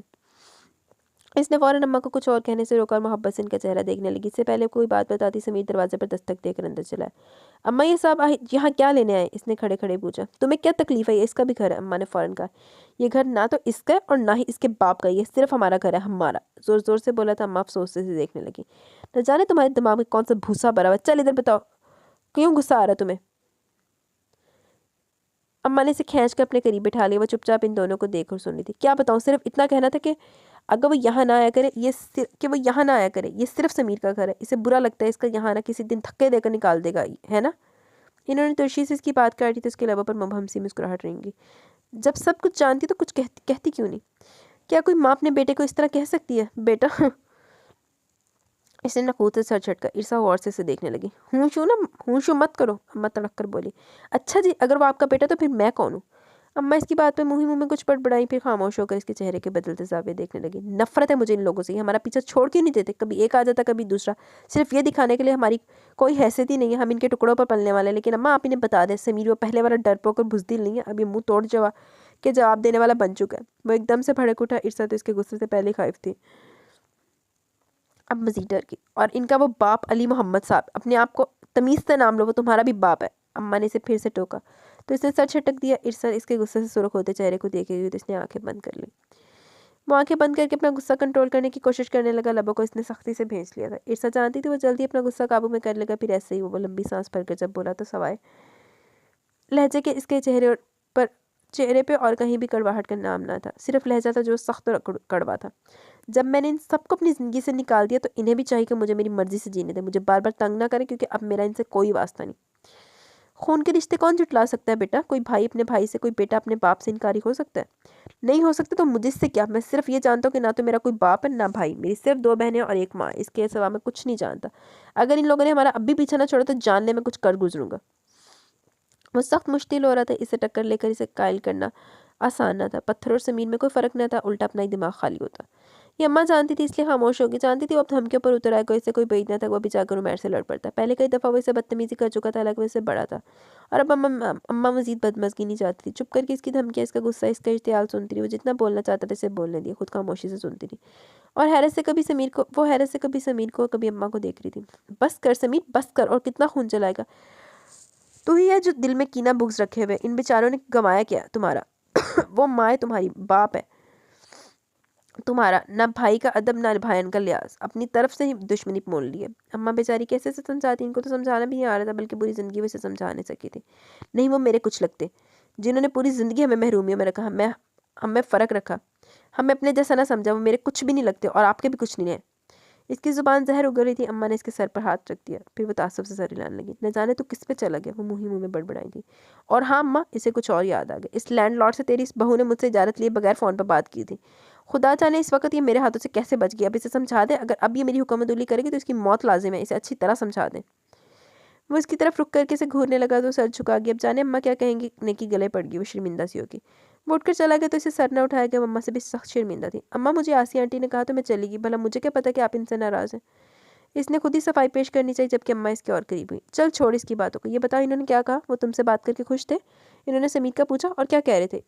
इनके पुरजोश अंदाज पर इसकी शर्मिंदगी उड़न छुई हुई हैरानगी से इन्हें देखने लगी। तेरा मियाँ ही है पुट्ठे कामों वाला। चल तू मुझे ये बता, इन्होंने खुशी खुशी से सब कुछ पूछा। इसने भी इन्हें एक एक बात बता दी। आइंदा भी अगर तो अपने ससुर से बात करें तो समीर को बताने की कोई ज़रूरत नहीं है, हमें बखेड़ा डालेगा। आखिर में इन्होंने कहा तो वो नफ़ी में सर लाने लगी। नहीं अम्मा, अगर समीर को ये सब बुरा लगता है तो मुझे इनकी बात माननी चाहिए। अच्छा तो तुम भी अपने मियाँ की तरफ हो? अम्मा ने मसनूई खफके से घूरा। वो मेरे शौहर है अम्मा, इनकी हर बात मानना मेरा फ़र्ज़ है। इसके कहने पर अम्मा ने इसे साथ लिपटा लिया। मुझे फ़ख्र है तुम पर बेटा, काश समीर भी तुम्हारी तरह होता। अम्मा वो अच्छे हैं लेकिन खुद को साबित नहीं करते। चल हट, बड़ी आई इसकी हमायत करने वाली। इन्होंने एक बार फिर इसे मसनूई नाराज़गी दिखाई। अम्मा आप मुझसे बेहतर जानती हैं इन्हें। इसने इनके हाथ थाम लिए। जानती तो हूँ, वो मुस्कुराई। चल अब तू जा, कहीं वो फिर से खफा ना हो जाए। वो उठ खड़ी भी, पैलों में चप्पलें फंसाकर बाहर निकले। पीछे अम्मा सदके दिल से इन दोनों के लिए दुआ करने लगे। मैंने समीर ने तो मुँह ना कुत्ते ही बनने होते। मैंने तो ना समझ नहीं आ रही उस बंदे की हाँ की शय। वो कमरे में दाखिल हुई तो वो आंखों पर बाजू रखकर चित लेटा था। सहन में उमैर वगैरह सो रहे थे, इसीलिए वो इनकी जिन में अंदर सो रहा था। वो हमेशा ऐसा करता था, जहाँ वो बैठते वो उठ खड़ा होता, जहाँ वो खड़े होते वो जगह छोड़ देता। एक तरह से जहाँ वो होते वो वहाँ न जाता। अभी भी वो इन्हीं की जिद में अंदर सो रहा था। शुक्र था कि इतनी गर्मी न थी। मुसलसल बारिशों ने फिजा में खुनकी पैदा कर दी थी। पंखे बंद होने की वजह से अभी अंदर अच्छी खासी खुनकी फैली हुई थी। इसने दोनों पंखे ऑन कर दिए, दरवाज़ा बंद किया, फिर अपने बिस्तर पर चली गई। आ गई? इसने बाजू हटाकर इसे देखा। जी, लाइट ऑफ कर दूँ? रहने दो, इसके कहने पर चुपचाप लेट की। कुछ देर बाद इसने खुद ही उठकर लाइट ऑफ कर दी, फिर खिड़की खोलकर बाहर झांकने लगा। बाहर गहरा अंधेरा छाया हुआ था, ठंडी ठंडी हवाएं अपने जोर पर थी। वो जान सकती थी वो इस वक्त किसी गहरी सोच में था। कोई 10 मिनट के बाद वो पीछे मुड़कर देखने लगा, फिर वो खिड़की बंद करता गहरी सांस लेता वापस आकर लेट गया। समीर, परेशान है आप? अंधेरे में इसकी मध्यम सी आवाज़ उभरी। इसने सुन तो लिया लेकिन जवाब कोई ना दिया। वो कुछ देर जवाब का इंतज़ार करती रही, फिर हौले से इसके कंधे को छुआ। सॉरी समीर, मैंने आपको परेशान किया। कसम से मैं नहीं जानती थी कि अंकल से आपके ताल्लुकात नहीं है। मैं ये सोच कर चली कि कहीं बाद में आप नाराज़ ना हो जाएंगे, तो मुझे पता ही नहीं था कि आपको ये बात बुरी लगेगी। वो सख्त शर्मिंदगी से बोली थी। वो चुपचाप इसे देखता रहा। मेरी तो कोई गलती नहीं, मुझे अम्मा ने या फिर आपने कुछ बताया तो नहीं था ना? वो फिर आहिस्ती से बोली। तभी तो तुम्हें मैंने कुछ कहा नहीं है। इसके कहने पर वो चुप सी होगी। जानती हो ईर्षा, इन लोगों से मुझे क्यों नफरत है? वो उठकर बैठ गया। कोई अपना राज खोलने लगा था, वो भी उठकर बैठ गई। मेरे बाप ने 2 शादियां कर रखी हैं।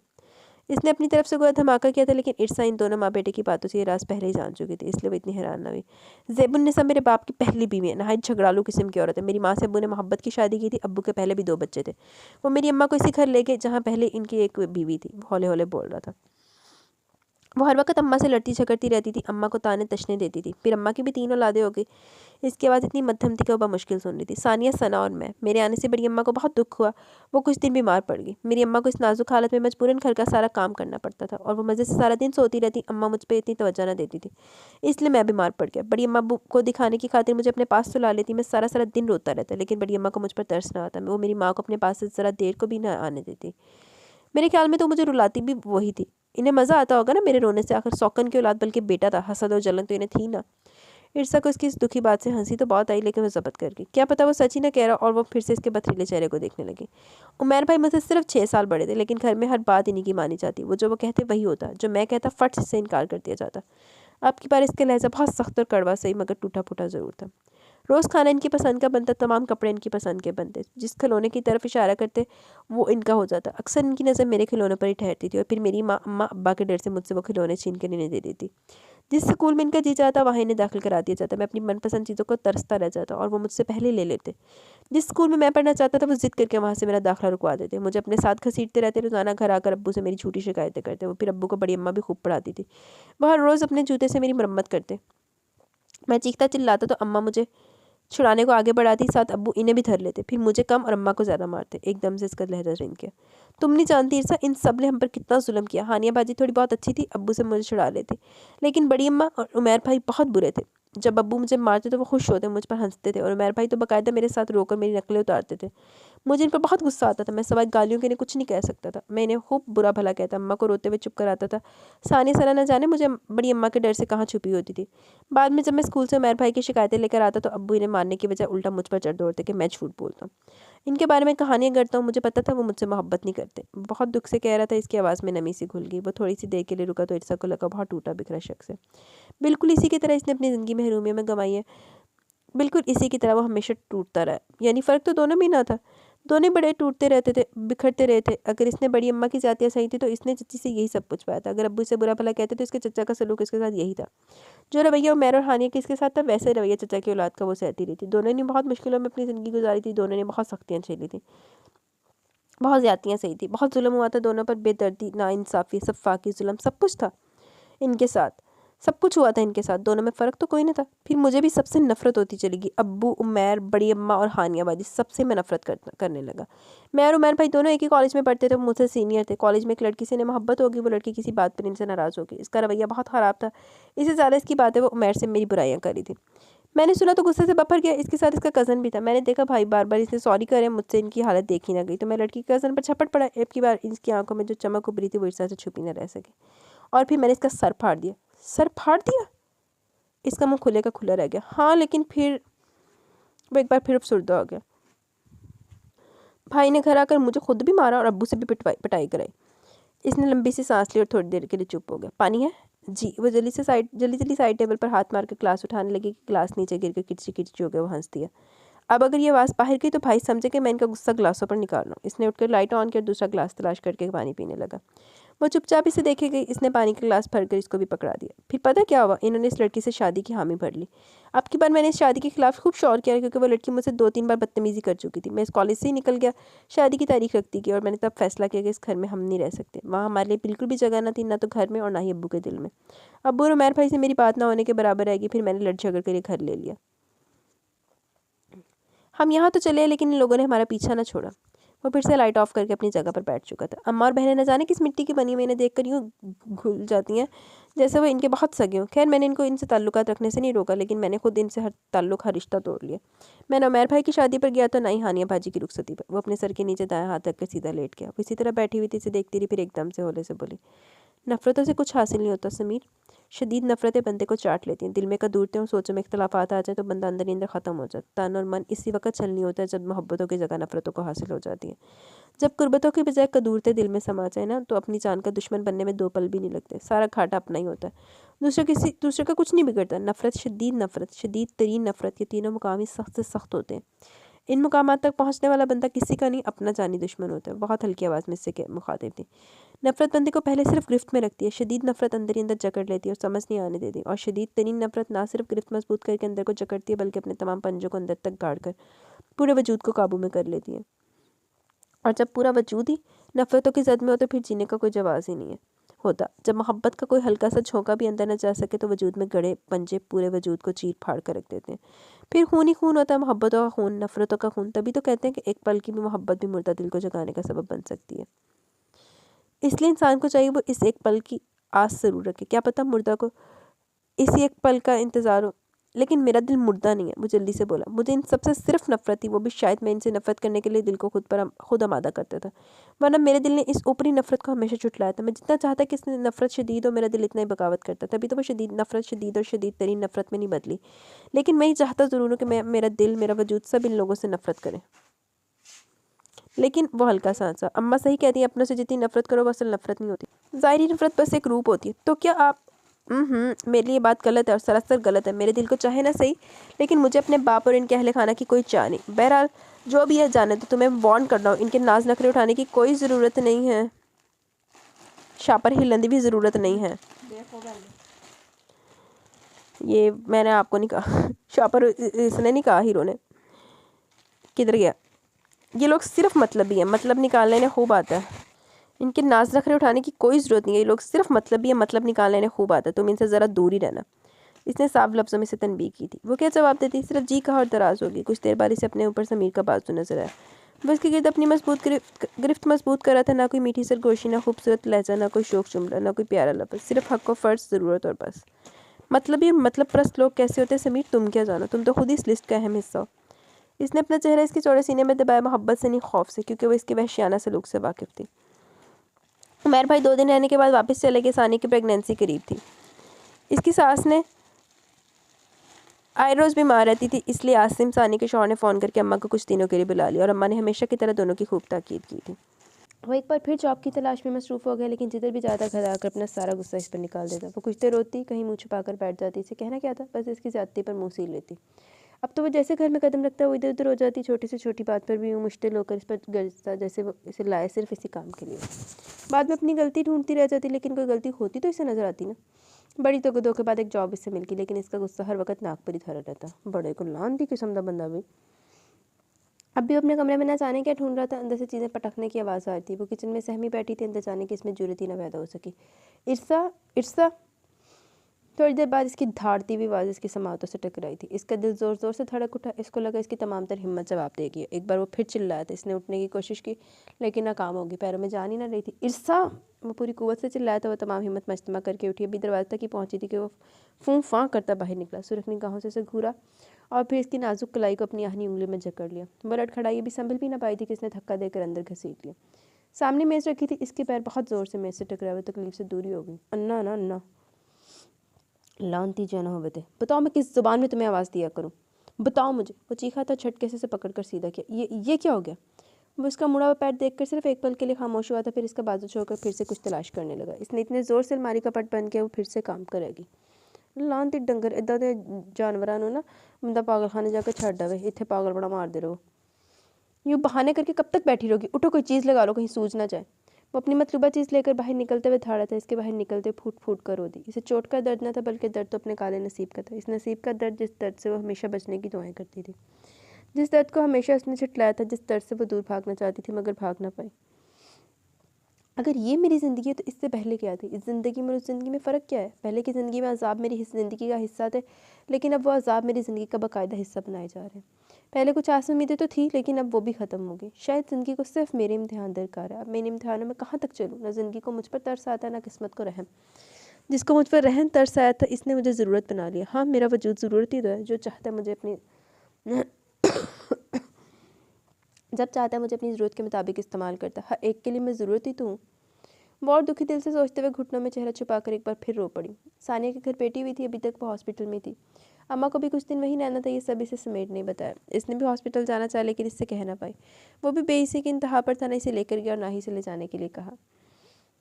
वो तो अच्छा हुआ सना आखिर भाई से इजाज़त लेकर इसे भी साथ लेगी। ये तो और बात की वो इस पर खूब बिगड़ा था बाद में कि वो इससे जाने के लिए नहीं कह सकती थी। वो जब अव्वल दिनों में थोड़ी बहुत खुश हुई थी कि अब ज़िंदगी दुश्वारियों से निकल आई, अब फिर से मुरझा सी गई। पिछले दिनों खाला न जाने कहाँ से भटकती हुई इधर को आ निकली, इसकी हालत देखकर परेशान होगी। इसने इन्हें काफ़ी हद तक मुतमिन करने की कोशिश की, मगर वो भी दूध पीती बच्ची ना थी कि इसकी आंखों के गिर्द पड़े से हल्के इसकी फीकी पड़ती रंगत इसके सूझे से पाँव पैर से कुछ जान न सकती। खाला पाँव फिसल गया था, सीढ़ियों से गिर गई थी, सर में दर्द होता है इसलिए रात को सो नहीं सकती।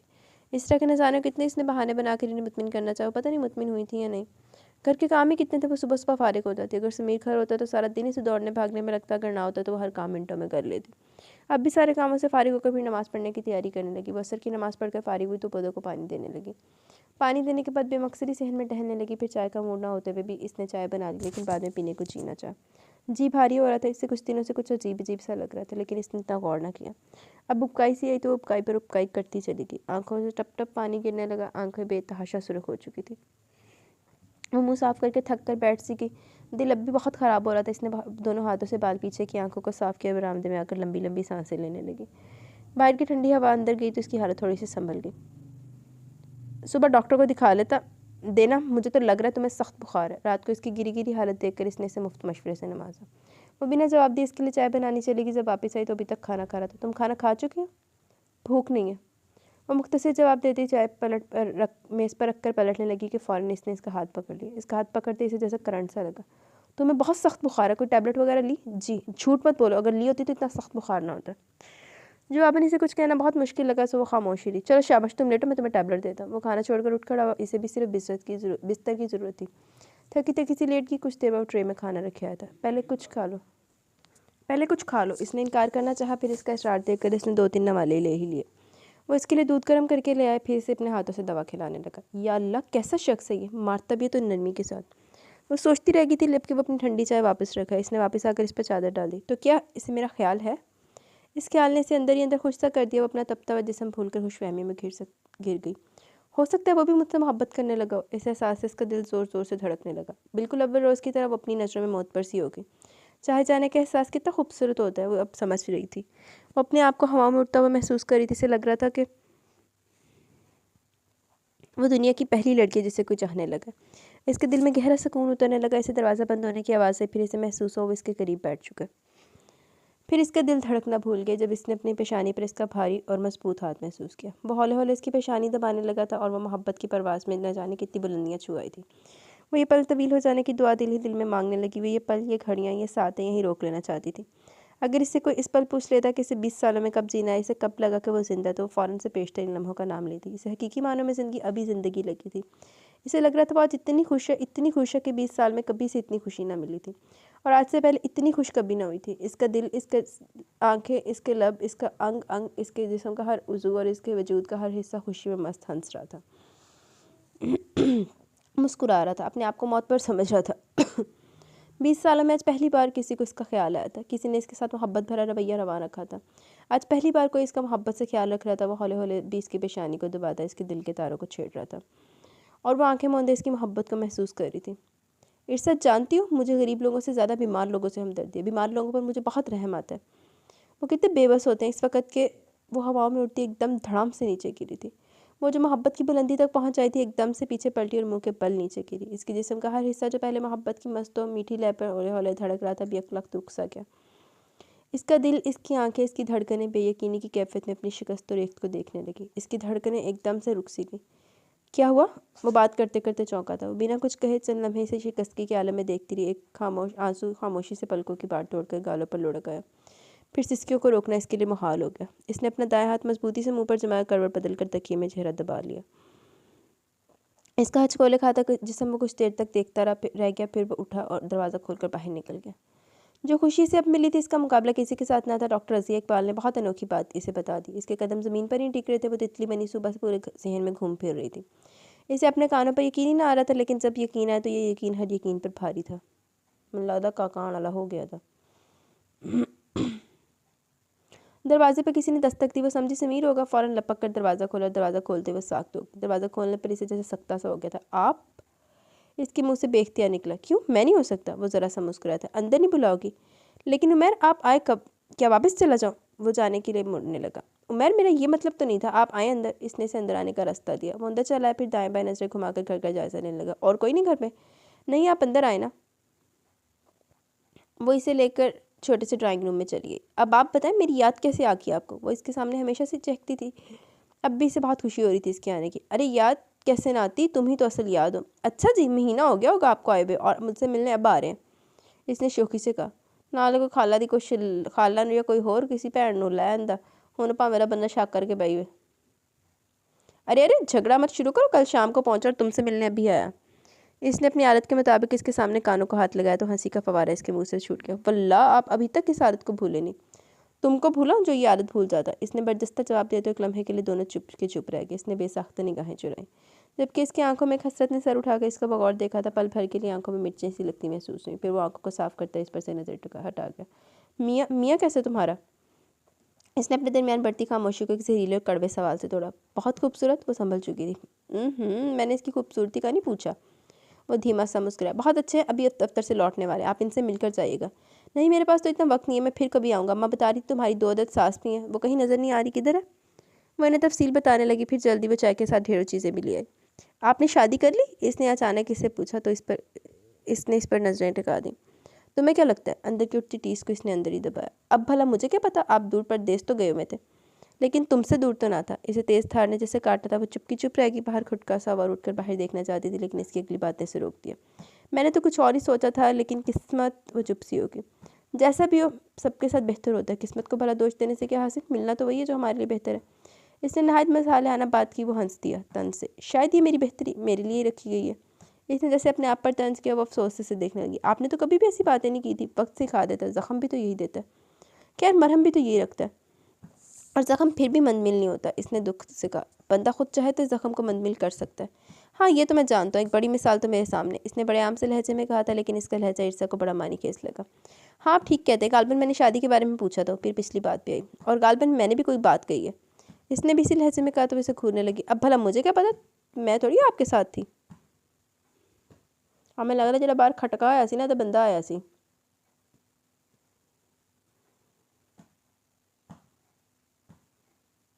शाबाश है, बहनें भी कभी भाइयों से दूर रह सकती हैं। मुड़ खड़ा हुआ और फिर सामने दरवाजे की तरफ देख रहा था।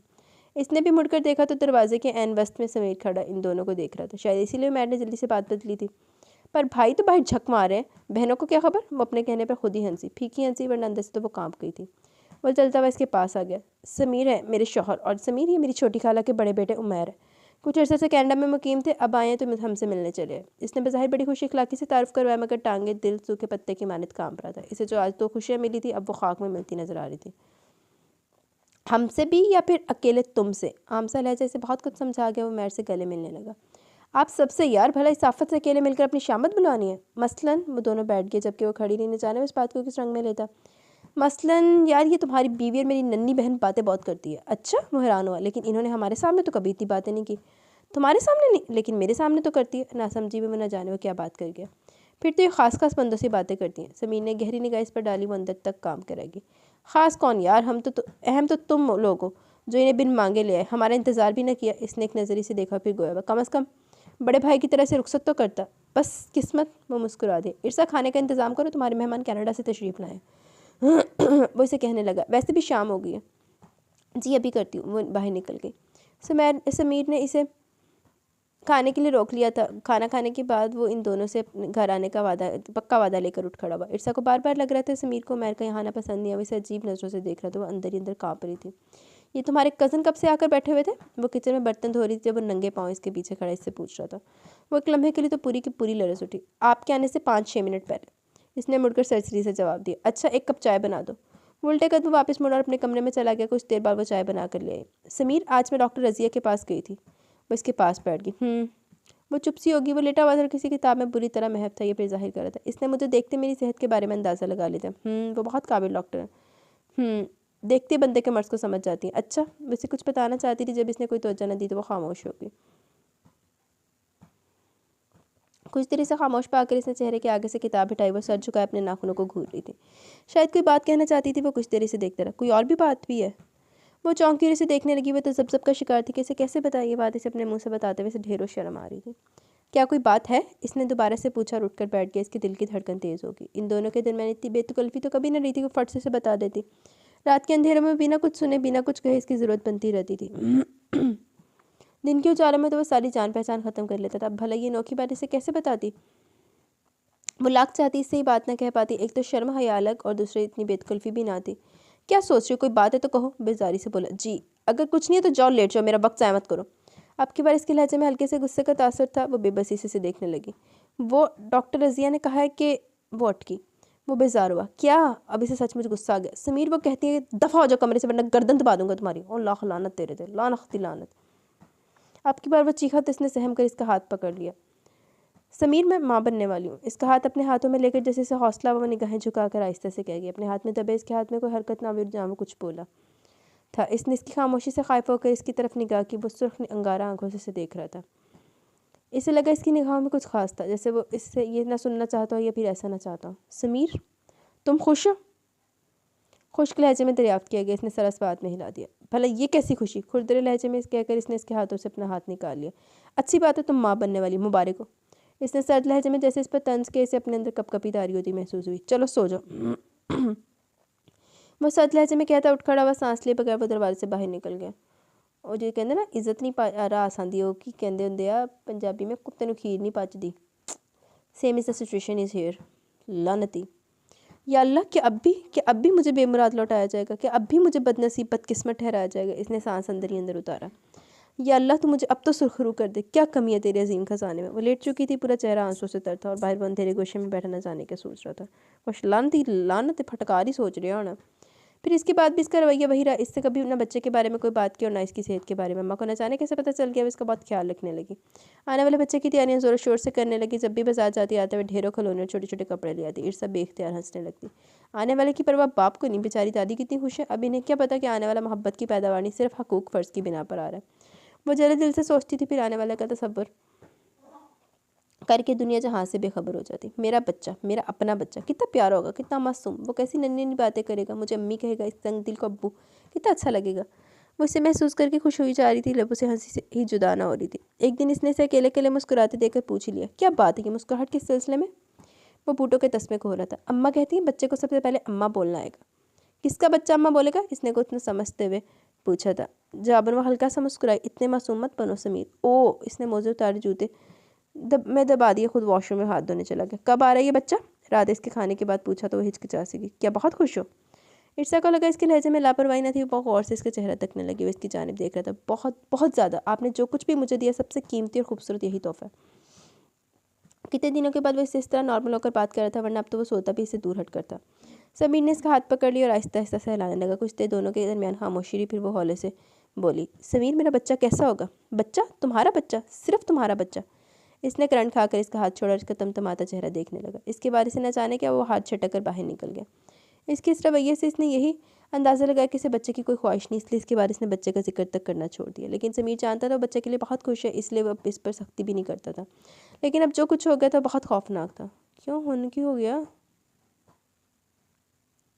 जिस दिन समीर हुआ था न जाने मुझे बुखार ने क्यों जकड़ लिया। इतना टूट के बुखार आया कि मैं बिल्कुल ही बिस्तर से लग गई। बेचारी आलिया खुद बीमार। अब मैं सोचती मेरी खिदमत कौन करे। बेचारी बच्चियाँ सारा सारा दिन काम करती रहती। आलिया की तबीयत संभल भी गई मगर मेरा बुखार न टूटा। आलिया कामकाज करने लगी और समीर सारा सारा दिन मेरे पास पड़ा रहता। बचपन में तो हर कोई बीमार रहता है, लेकिन समीर कुछ ज़्यादा बीमार हो गया था। हर वक्त रोता रहता और रो रो कर बेहोश हो जाता। फिर जैसे जैसे बड़ा होता गया इसके ढंग ही निराले होते गए।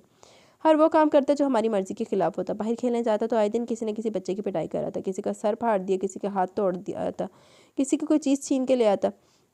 हम सब इसे समझाने की बहुत कोशिश करते थे, लेकिन बहुत शैतान, बल्कि शैतान का छोटा भाई था। अम्मा, मैं शैतान नहीं हूँ। उमैर भाई मिनाए तो सबको हंसी आ गई। सवाए इसके वो गोद में हाथ धर के चुपचाप इनकी बातें सुन रही थी। बातें करने वाली बड़ी अम्मा थी और मौजू गुफ्तगू समीर था। इरसा, हम तो हैरान है कि तुम समीर के साथ किस तरह गुजारा करी हो। वो तो अपने करीब किसी दूसरे को आने नहीं देता।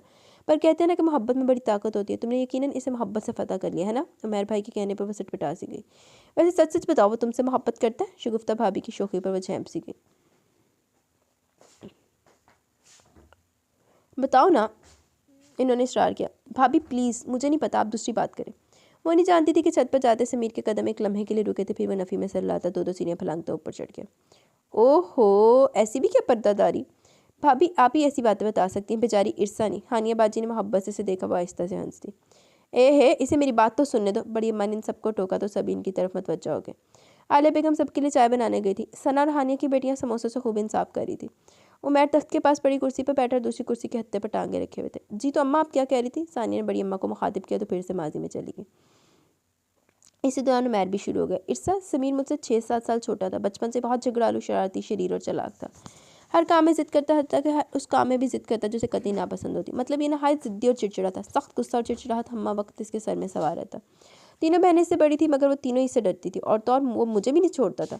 मुझ पर भी हाथ चलाता लेकिन फिर भी वो मुझे प्यारा था। जब स्कूल में जाता तो दूसरे लड़कों के भाई और इनके दरमियान प्यार मुझे हसन में मुब्तला करते थे। मेरा भी जी चाहता मेरा भी भाई मुझसे इसी तरह प्यार करे, मुझसे इसी तरह बात बात पर फरमाइश करे, लेकिन समीर ये सब नहीं करता था। इसे हर चीज़ से नफरत थी, अपने बस्ते, अपनी किताबों, आइसक्रीम, चॉकलेट, स्कूल और ख़ासकर मुझसे।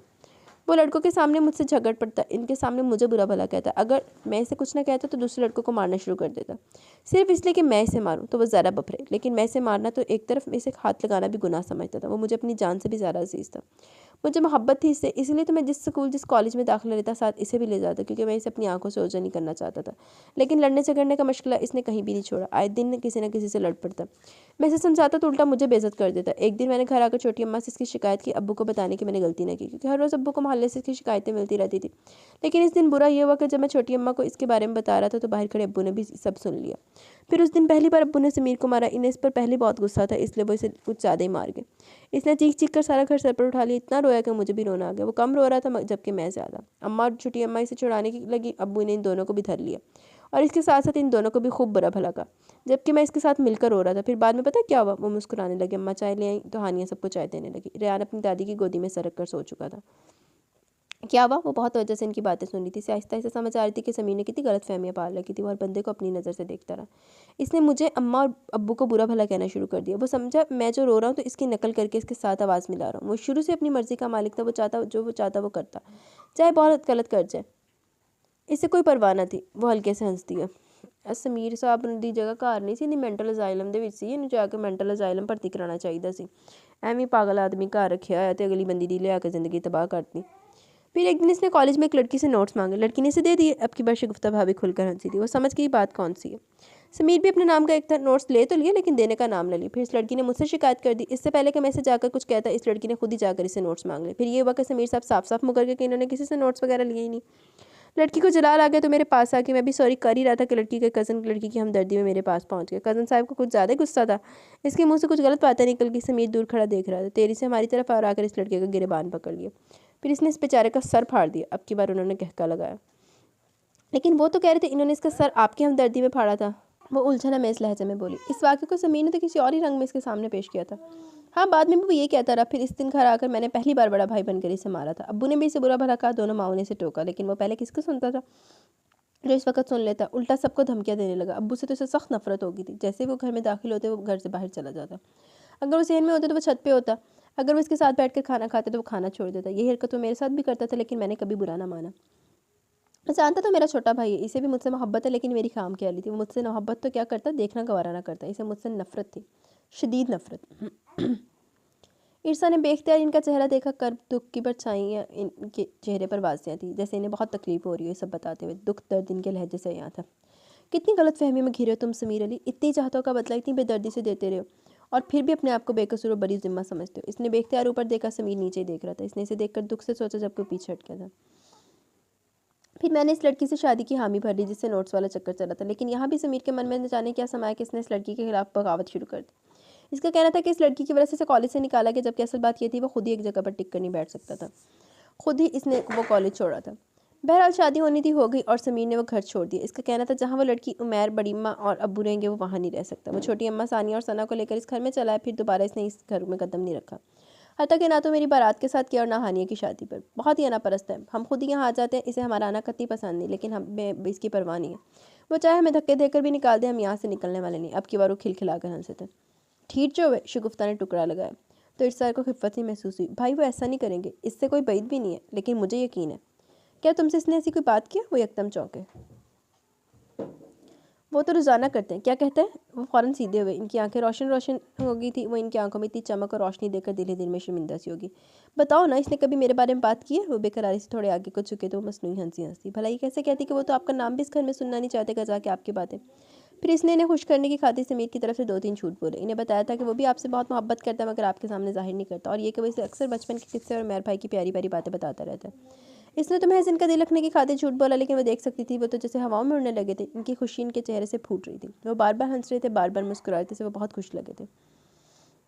इसकी तो हर मन तक ही निराली है, अल्लाह जाने किस बंदे पर चला गया। अम्मा जानती थी वो सिर्फ दिल रखने की खातिर उमैर से झूठ बोली है, क्योंकि वह समीर के हर पहलू से बखूबी वाकिफ थी। भला वो अपने हरीफ के बारे में इतनी बातें कर सकता था?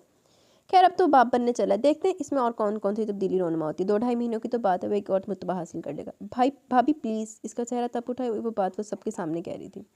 वो तो पहले सबके सामने अपना वजूद लेकर आने से कतराती थी, लेकिन भाभी निराली बातें करती थी। वो बेचारी शर्मा हया से अपने चेहरे पर दौड़ती सुर्खी को छुपाने की नाकाम से सही करने लगी। उमैर भाई के सामने तो वो बैठी थी। इन्होंने भी तो भाभी की बात सुनी होगी, शर्म की वजह से वहाँ बैठा भी नहीं गया। मैं समीर को चाय। इससे बात में मुकम्मल ना हो पाई, वो तेज़ तेज़ कदम उठाती किचन की तरफ बढ़ गई। पीछे सना हानिया भाभी को तनबीह कर रही थी और वो ज़ोर ज़ोर से हंस रही थी। इसने किचन में आकर सुकून का सांस ली और फ्रिज से ठंडे पानी की बोतल निकाल कर पानी पिया, फिर चाय बनाने लगी। जानती थी ऊपर वो इसके चाय का इंतजार कर रहा होगा। न जाने भाभी भी कैसी बातें करती हैं, भला ये बात तो मेरे भाई के सामने करने वाली थी। इससे अब भी बहुत शर्म महसूस हो रही थी। ये बात तो समीर ने गौर से ना सुनी थी। इससे क्या बच्चे से कोई दिलचस्पी ना थी। 4 माह हो गए थे इस बात को, इसकी तरफ देखना भी गवारा ना करता था। 4 माह होए थे, 2-2.5 महीने बाद किदा इन्हें कोई 6.5 महीने का 7 महीने का कोई स्पेशल पैकेज कराया। बड़ी गल है। पहले से लगता था वैसे हमदर्दी करता है, मगर हमदर्दी की भी कोई झलक इसके लहजे से आना होती थी। बकौल इसके वो तो अब से हकीकी नफरत करता था। बेशक इसने बात कभी ना की थी, वो अंदाज़ा कर सकती थी इसके रवैये से। वो छटक कर चाय निकालने लगी। पहले से लगता था कि वो हम इससे हमदर्दी करता है, मगर अब हमदर्दी की भी कोई झलक इसके लहजे से आना होती थी। बकौल इसके वो तो अब भी इसे हकीकी नफरत करता था। बेशक इसने बात कभी की ना थी, वो अंदाज़ा कर सकती थी इसके रवैये से। वो छटक कर चाय निकालने लगी। हाँ, अभी भी इसे मुझ पर रहम आता है। अभी भी इसके दिल में मेरे लिए हमदर्दी है। जब भी तो मुझे घर में रखे हुए, वरना वो चाहता तो कब का मुझे घर से निकाल चुका होता। वो चाय का कप लेकर बाहर चली आई। पहले इसका दिल चाहा सना के ज़रिए चाय भिजवा दे, फिर इस डर से कि कहीं बाद में इस पर बिगड़े ही ना, वो खुद ही चाय लेकर ऊपर आ गई। शाम बस होने वाली थी। दाएं बाएं के सब घरों से रात के खानों की खुशबुएं उठ रही थी। धीमी धीमी सी हवा सब दरख्तों को छूकर इन्हें छेड़ रही थी। वो साथ वाले घर में झांकती सीढ़ियाँ चढ़ रही थी। एक 2 साल बच्चा हाथ में सुर्ख गेंद पकड़े हुए हवा में उछालने की कोशिश कर रहा था। इसकी माँ इसकी हरकत पर मोहब्बत से मुस्कुरा रही थी। इसे अपने वजूद में अनोखी सी सरसराहट महसूस हुई तो झेम कर हौले से मुस्कुरा दी। मिलकी फुर्सत अटकेलियों से आ गई मेरी याद। वो छत पर टहल रहा था, इसे देखते ही फनकारा तो बिना कुछ कहे इसे चाय पकड़ाने लगी। इसने कप पर हाथ मारा, जहाँ कप टूटा वहीं चाय दूर तक फैल गई। वो सहम कर थोड़ी सी पीछे हट गई। वो इसे अपनी सुर्ख आंखों से घूरने लगा। मैं तुम्हारा क्या हूँ? इसने गुस्से से सुर्ख होते चेहरे के साथ इससे पूछा तो बेख्तियार 2 कदम पीछे और हट गई। वो इसके नज़दीक आ गया। क्या हूँ मैं तुम्हारा? वो पुरवहशत अंदाज में इसकी आंखों में झांक रहा था। वो इसके इस जालिमाना अंदाज पर पूरी की पूरी काम करेगी। मैंने क्या पूछा? इसने इसके कंधों पर दोनों तरफ हाथ रखकर जैसे इसे बेबस कर दिया। समीर, मैं तुम्हारा शौहर हूँ या नहीं? वो इसके भारी सरापे पर एक नज़र डालते इसे न जाने क्या बावर करवा गया। इसकी बेख्तियार आंसू छलक पड़े। वो रोना नहीं। इसने नफ़ी में सर लाया। कम से कम मेरे सामने तो नहीं रोना। वो बहुत सख्ती से कह रहा था, कोशिश के बावजूद अपने आंसू ना रोक पा रही थी। पहुँचो अपने आंसू। इसने इसके कंधों पर अपना सारा जोर डाल दिया तो बिल बिला कर रहेगी। खुद ब खुद इसके हाथ आंसू साफ करने लगे। वो उसकी आंखों में देख रहा था। इसे समीर की आंखों में सिर्फ एक लम्हे के लिए नरमी नजर आई, मगर दूसरे पल वहाँ इतनी सख्ती दर है कि वो अपनी आंखों पर अपनी भीगी पलकें गिराने पर मजबूर होगी। जब तुम इनके पास बैठ जाती तो तुम्हें मेरी याद भी नहीं आती। क्यों? क्या मैंने तुम्हें नहीं रोका था कि इनके पास ज़्यादा नहीं बैठना, इनसे ज़्यादा फ्री नहीं होना? क्या मेरी बात समझ में नहीं आती तुम्हें? क्या वो मुझसे ज़्यादा अजीज़ है तुम्हें? वो अपने हाथों की आहनी उंगलियाँ इसके कंधों पर गाड़े जा रहा था। वो दर्द से करा कर आगी। बोलो। इसके कहने पर इसने खुश्क लबों पर ज़ुबान फेरी और फिर बेबसी से बोली, क्या आपको मुझ पर शक है? एक लख्त इसकी उंगलियों की गिरफ्त ढीली पड़ गई तो इसकी आंखें एक बार फिर बरसने को तैयार हो गई। मैं इन लोगों के बारे में पूछ रहा हूँ। इसने फ़ौरन की बात काटी, फिर इसके कंधे पर छोड़कर चेहरा फेर गया। नहीं समीर, असल बात कुछ और है। 4 माह हो गया जो आपके मेरे लिए हमदर्दी थी, वो भी अब नहीं रही। आप बात बात पर मुझे टोकते हैं। इंतहाई सख्त लहजा होता आपका। क्या देख लिया आपने मुझ में ऐसा? क्या अब मैं आपकी ज़रूरत नहीं रही? न जाने इसमें इतनी हिम्मत कैसे आ गई कोई इसके सामने चंद सख्त अल्फाज बोल ली। शट अप, मैंने ये बकवास करने को तुम्हें नहीं कहा। वो इसकी तरफ देख कर घूर रहा है। ये बकवास नहीं है समीर, आप वाकई बहुत बदल गए। तभी तो आपको अपने होने वाले बच्चे में भी ज़रा बराबर भी दिलचस्पी नहीं है। बात को दूसरा रुख मत दो इरसा, ना तो मैंने तुम पर कोई शक किया और ना आने वाले बच्चे के मतलब कोई फजूल बात करूंगा। मैंने बात की है तो सिर्फ नीचे बैठे लोगों की। शदीद गुस्सा अभी भी इसके सर पर सवार था। मुझे पहले शक था, मैं जानता था वो लोग तुम्हें भी साथ लगा लेंगे। लगा लिया ना इन्होंने तुम्हें अपने साथ, फंसा लिया ना तुम्हें अपनी बातों के चुंगल में। इसी दिन से मैं डरता था, इसी दिन से तुम्हें दूर रखना चाहता था, लेकिन नहीं, इसने नफ़ी में सर लाया। सब कुछ गलत हो गया, वो एक और बार करके। अब मैं देखता हूँ वो और क्या करते हैं, देखना अभी मैंने घर से बाहर निकालूंगा, तुम देख लो नीचे आकर, देखना क्या हशर होता है इनका। वो तेरी से सुरख चेहरे शोले और गलती आंखों से वापस मुड़ गया। वो एकदम से होश में और इसका बाजू पकड़ लिया। नहीं समीर प्लीज़, आप ऐसा, प्लीज़ समीर मेरी बात सुने, समीर प्लीज़। इसने मजबूती से इसके बाजू को अपनी गिरफ्त में दबोचा था। अभी भी वो इनके सामने झूठ बोलकर इन्हें यकीन दिलाकर खुशियों की सनद बख्श कर आई थी। अभी वो इन्हें खुशखबरी सुनाकर आई थी, इन्हें अंदर तक खुश कर आई थी। और अभी वो इनकी खुशी छीनने जा रहा था, इन्हें खुशफहमी से निकालने चला था। छोड़ो मुझे। वो उसे घसीटता हुआ तकरीबन सीढ़ियों तक पहुंच जाए, मगर इसने इसके गुस्से की कोई परवाह न की, इसे रोकने की हर मुमकिन कोशिश करने लगी। प्लीज़ समीर देखें, मैं वो खुद सुबह चले जाएंगे, इस वक्त प्लीज़ झगड़ा ना करें, मैं खुद इन्हें कह दूंगी, प्लीज़ इस वक्त रहने दें। वो इसके सामने आखिरी सीढ़ी पर खड़ी इसके सामने हाथ बांधने लगी। वो तो जैसे अपने कानों में रुई ठूंस चुका था। मैं लगता ने सोट देना इन्हू लानती ने। इसकी किसी बात का इस पर असर ही ना हो रहा था। हटो मेरे आगे से। वो गुस्से से दहाड़ा तो वो दोबारा से इसके सामने हाथ बांधने लगी। जानती थी मतवक्का झगड़ा कोई छोटी नवैयत का ना होगा, लेकिन इस पर तो कोई खातर को असर ना हो रहा था। वो तो गुस्से से और बफर रहा था। मैंने क्या कहा, हटो मेरे आगे से। इसने भी एक सीढ़ी पर पाँव रखा था। समीर प्लीज़, आप जिस बात से क्यों काम ले रहे हैं, होश करें। वो इससे आगे एक सीढ़ी पर आ खड़ी हुई, वो इसे घूरने लगा। हट जाओ। इसने इसे घूर कर निचली सीढ़ी पर पाँव रखना चाहा, इसका कंधा इरसा के कंधे से टकराया तो वो जो एक पाँव उठाए हुए थी एकदम से लड़खड़ाई। एक लम्हे के लिए इसका तवाज़ुन बिगड़ा और वो 12वीं सीढ़ी से पहली सीढ़ी तक लुढ़कती चली गई। ओए होए, मैं क्या सीने ने सोट देना उसे, लानती बेगैरत ने उन्हें। अम्मा। इसके मुंह से निकलने वाला सिर्फ ये आखिरी लफ्ज़ था। इतनी ज़ोरदार चीख पर सब लोग इन दोनों की तरफ मुतवज्जह हुए। वो जो हक्का पक्का खड़ा इसे नीचे लुढ़कता देख रहा था, होशो हवास से बेगाना होकर एक ही जस्ट में नीचे पहुंचा और इसको बाहों में भर लिया। क्या क्या हो गया? अम्मा ने दहल कर सीने पर हाथ रखा। सना, हानिया, शगुफ्ता, उमैर सभी इनकी तरफ दौड़े। अम्मा, अम्मा। इसकी घुटी घुटी आवाज़ निकली। सुमित जल्दी कुछ करो वरना काम बिगड़ जाएगा। शगुफ्ता भाभी ने इसे झंझोड़ा था। इरसा आंखें खोलो प्लीज़, इरसा इरसा देखो मैं कुछ नहीं करता, प्लीज़ आंखें खोलो। शगुफ्ता भाभी के झंझोड़ने का इस पर कतन कोई असर ना हुआ। वो दीवानों की तरह इरसा को थपथपा रहा था। हुन मर जा अपनी दीवानगी दे विच, लानती आ। जो सही सी औरत है तो उन्हें सुखी रहना दिता, मरन किनारे पे चाहता उन्होंने। बेगैरत आदमी। कोई गाड़ी लाओ, ये बच्चे का मामला है। इसके कराहने पर बड़ी अम्मा ने दहाई दी। वो आंखें बंद किए बस कराहे जा रही थी। तड़प तड़प कर इसकी गिरफ्त से निकल रही थी। इसने फौरन इसे छोड़ा बाहर की तरफ भागा। बाहर गाड़ी का नामो निशान तक न था। वो दीवानों की तरह सड़क पर दौड़ने लगा। सुनसान सड़क इसे बहुत खौफनाक लग रही थी। भाई जल्दी करो, इसे पीछे से सना की आवाज़ आई। वो तेज तेज दाएं बाएं नजर दौड़ाने लगा, लेकिन गाड़ी साफ सुथरी थी। दूर दूर तक किसी गाड़ी का नाम नहीं था। उमैर भाई भी बाहर निकला। अम्मा ने गाँव की किसी दाई की तरफ दौड़ लगा दी। पुत्र ये मर जाएगी, इसकी हालत ठीक नहीं है। बड़ी अम्मा ने न जाने किसको कहा था। वो चील की तरह अंदर दाखिल हुआ, ईर्षा को दोनों बाजू में उठा लिया। उमैर भाई भी दौड़ते हुए। भाई। इसने एक आस एक हसरत से इन्हें देखा। टैक्सी आ गई, जल्दी करो। वो उजलत में बोले हुए इसे बाजू में उठाए बाहर की तरफ भागा था। लानती बगैरत, हुन बड़ा भाई याद आ गया, चवल जी ना होवे थे जहर लगते मेरे मेंटली सिक पीपल। छोटी अम्मा और बड़ी अम्मा दोनों के हाथों में तस्बीह थी। सना हानिया आंखें बंद किए मुसलसल दुआएं कर रही थी। वो कॉरिडोर में बेचैनी से टहल रहा था। इसका दिल जैसे किसी ने मुट्ठी में दबोच रखा था। ना चाहते हुए भी इसकी आंखों में पानी जमा हो रहा था। उमैर भाई भी दीवार के साथ टेक लगाए खड़े थे और खामोशी से देख रहे थे। डॉक्टर रिजवाना बाहर आई तो इसने बेकरारी से इर्सा के बारे में पूछा। केस बहुत पेचीदा है, बच्चे के बचने के चांस है, लेकिन माँ की जान शदीद खतरे में है। वो तड़प उठा था। प्लीज़ प्लीज़ इर्सा को बचा लीजिए, आपको तो केस हैंडल कर सकती है ना। मरीज़ा की हालत बहुत सीरियस है, आप खुदा से दुआ कीजिए, हो सकता है कोई करम हो जाए। डॉक्टर आगे बढ़ गई थी। 4 महीने बाद ही बच्चा पैदा कर लेना इन्हें। भाई। वो मैर के गले रखकर रोने लगा। दुआ करो समीर, इंशाल्लाह दोनों ठीक हो जाएंगे। वो उसका कंधा थपकते हुए बोले थे। अम्मा भी रोने लगी। बड़ी अम्मा ने इन्हें साथ लगा लिया। सना सबको हौसला देने लगी। डॉक्टर्स आगे पीछे आ जा रहे थे। कई लोग इन सबको देख रहे थे। वो बहते आंसुओं से दुआएं मांगने लगा। बार बार अब्बुल इज़्ज़त से माफ़ी मांग रहा था, लेकिन शायद वो वक्त दुआओं के कबूल होने का नहीं था। एक डॉक्टर इनके पास आहिस्ता से आकर रुके और फिर इन सबसे मुरझाए हुए चेहरे पर एक नज़र डालकर धीरे से बोली, आई एम सॉरी हम प्लीज़ डॉक्टर साहब ऐसी कोई खबर नहीं सुनाइएगा। इसने एकदम डॉक्टर की बात काटी और ज़ोर ज़ोर से नफ़ी में सर हिलाने लगा। लेकिन देखिए इसमें खुदा की मर्ज़ी शामिल है। अब हम नहीं, प्लीज़ प्लीज़ ऐसी कोई बात नहीं होनी चाहिए, कह दे वो दोनों खैर से हैं। इसने अपने दोनों हाथ डॉक्टर के सामने बांध दिया। आंसू तेजी से रवा थे। इसके इस अंदाज पर अम्मा, हानी और सना रोने लगी। बड़ी अम्मा अपने आंसू पहुँच रही थी। पागल हो गया, उसे उमैर ने इसे चुप करवाना चाहा। डॉक्टर साहबा लब पर जुबान फेरी थी। उमैर ने सवाली और समीने ने इल्तजाइया नज़रों से देखा। इन्होंने सर चुका लिया। कहना तो था ही जो हो चुका था। बच्चे बाद में भी हो सकते हैं, हौसला रखें, आपकी बीवी बच गई, इस पर खुदा का शुक्र अदा करें। वो इन्हें हौसला देती आगे बढ़ गई, जबकि वो जैसे अपनी जगह साख्त हो गया था। समीर समीर मेरे भाई। मैंने इसे खींच कर खुद से लगा लिया। बिलक बिलक कर रोने लगा। तेरे वगैरह जड़े कुफर दे भरे ऐसी कुछ ही होंदा फिर बेगैरता। ओनो कर ला लानतिया। अम्मा इससे न जाने क्या सुना रही थी, वो बेदिली से लेटीन की बातें सुनी जा रही थी। अम्मा इसकी बार बार भीगती पलकें देखकर नजरें चुरा जाती। अम्मा मैं पैदा क्यों हुई थी? इस दुनिया में मेरे ना होने से भला कौन सी कमी रह जाती? भला मेरा इस दुनिया में क्या काम था? इसने बहते आंसू समेत बहुत दुखी होकर पूछा था। ना मेरी बच्ची, ऐसा ना कहे, अम्मा तड़प कर बोली थी। वो अभी तक हॉस्पिटल में थे। सानिया, सना और उमैर बड़ी अम्मा को लेकर घर चले गए थे।